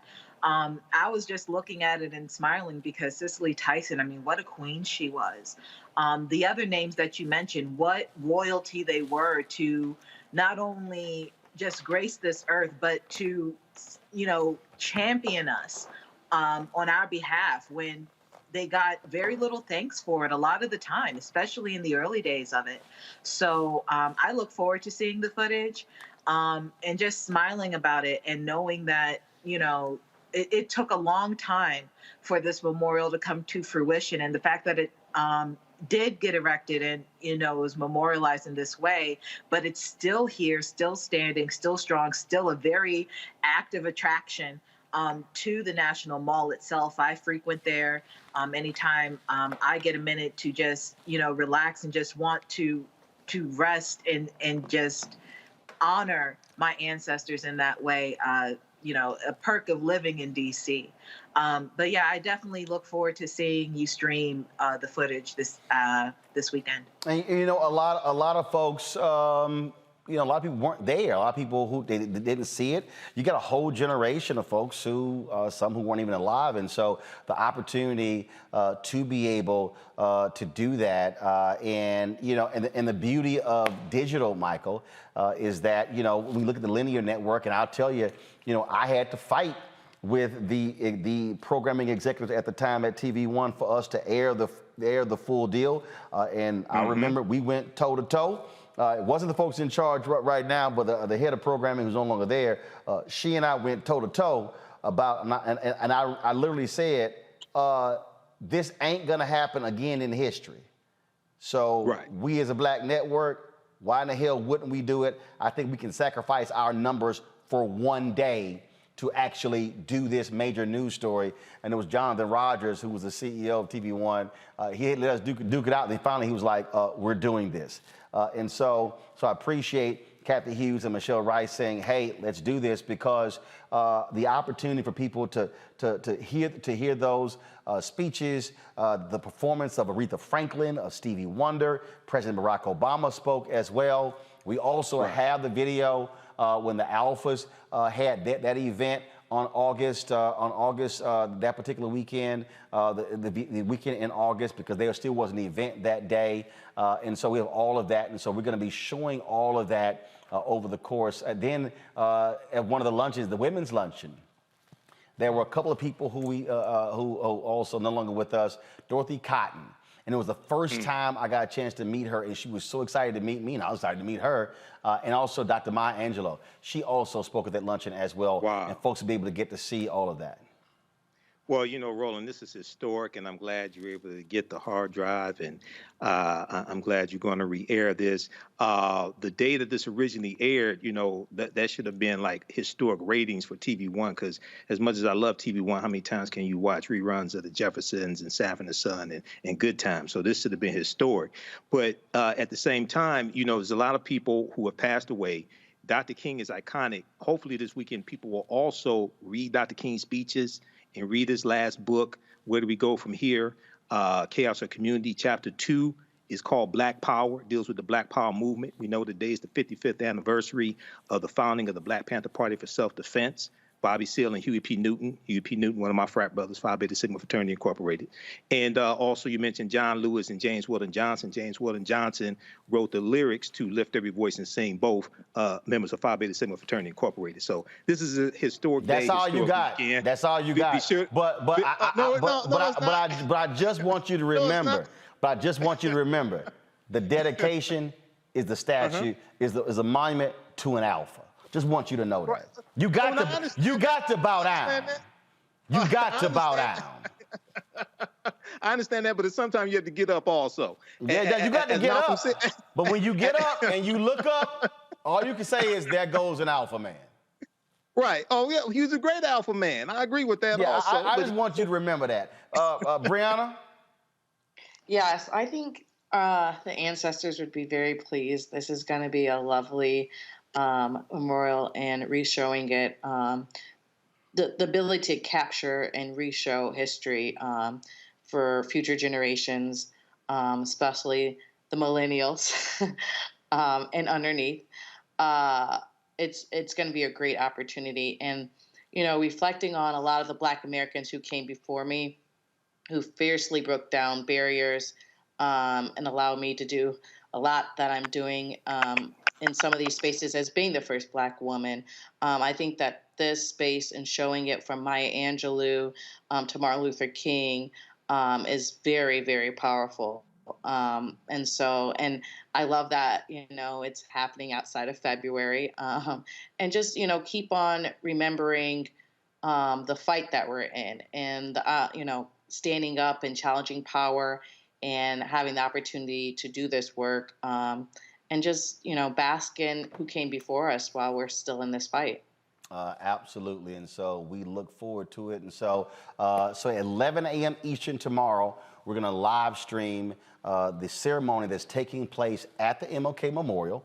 Again, that's taking place on tomorrow. We'll live stream that. And then what we'll do is after that, then we will then have the restream of that day, the entire day. I am going to be reaching out to, because on that day, the King family, the King estate did allow the replaying of the I Have a Dream speech. And so I got to hit up their attorney to say, all right, can we go ahead and play that? Hopefully they say yes, but you know how they get sometimes, so we'll see. All right, folks, Brianna, Kelly, Michael, we appreciate it. Thanks a lot. We always end the show with our Bring the Funk fan club. What I'm going to do is, as a preview for tomorrow, this was a promo that TV One put together of various voices. So after we play this, then we're going to roll the list of our Bring the Funk fan club members. Don't forget, download the Black Star Network app. All available platforms, Android phone, Apple phone, Roku, Apple TV, Android TV, Amazon Fire TV, Xbox, Samsung as well. And then you can also support us with our Bring the Funk fan club, supporting us via Cash App, $RM Unfiltered. PayPal is R Martin Unfiltered. Venmo is RM Unfiltered. Zelle is Roland at RolandSMartin.com, Roland at RolandMartinUnfiltered.com. I will see you guys on Monday, again, 11 a.m. Eastern tomorrow. Then we will, after that, we will have the restream of the MLK Memorial unveiling that took place 10 years ago in the nation's capital. I will see you then. All right, y'all take care and have a great weekend. Also, the birthday of Anthony Hampton. Anthony works with us. Anthony's birthday, he's actually celebrating tonight. His birthday is this week, so shout out to Anthony. All right, I'll see y'all later. Holla! What King did was pull the mirror up in the face of America and say, is this who we are? Is this who we are? And the answer had to be no. And so a great burden was lifted off all of America by what Dr. King did. And his example was so powerful for Americans that it could not just be contained to America. So he became a powerful example of the rest of the world. I believe for those 800 million in poverty and for others in poverty and suffering from abuse around the world, Dr. King still has a light that shines forth.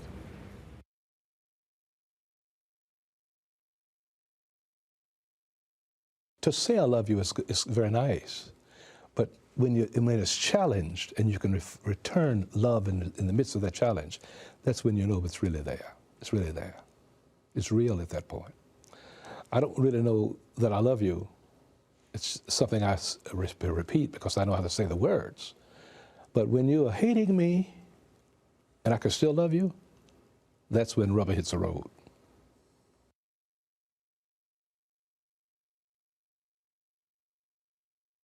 A private citizen, not a person with an official title, but who influenced the course of his times, the course of our times, changed this nation in fundamental and positive ways. And it is why I think all that we exult about him now, all that we celebrate about him now is totally appropriate.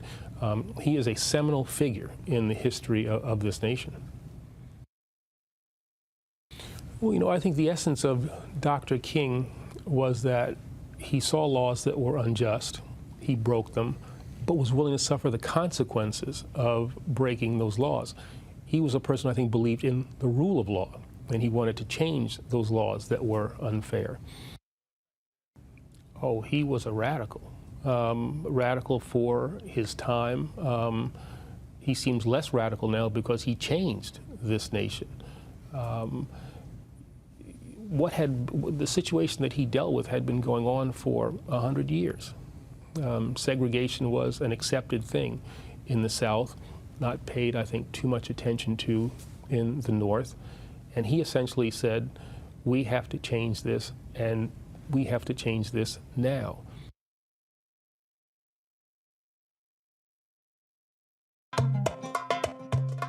In the late 1950s, an interfaith group called the Fellowship of Reconciliation told King's story in a comic book. Half a century later, the story was told again in Arabic. The American Islamic Congress translated that book into Arabic, and people can download it.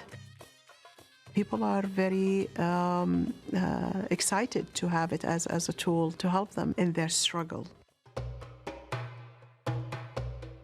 The young people in Egypt during the revolution were reading the comic book, and the old people also. They remembered Dr. King. They remembered his legacy. And they were looking at the pictures and they're saying, oh, we remember that guy. He's from, when we are young. And he's inspiring our young people here to take the same action, the nonviolence actions, towards gaining their civil rights.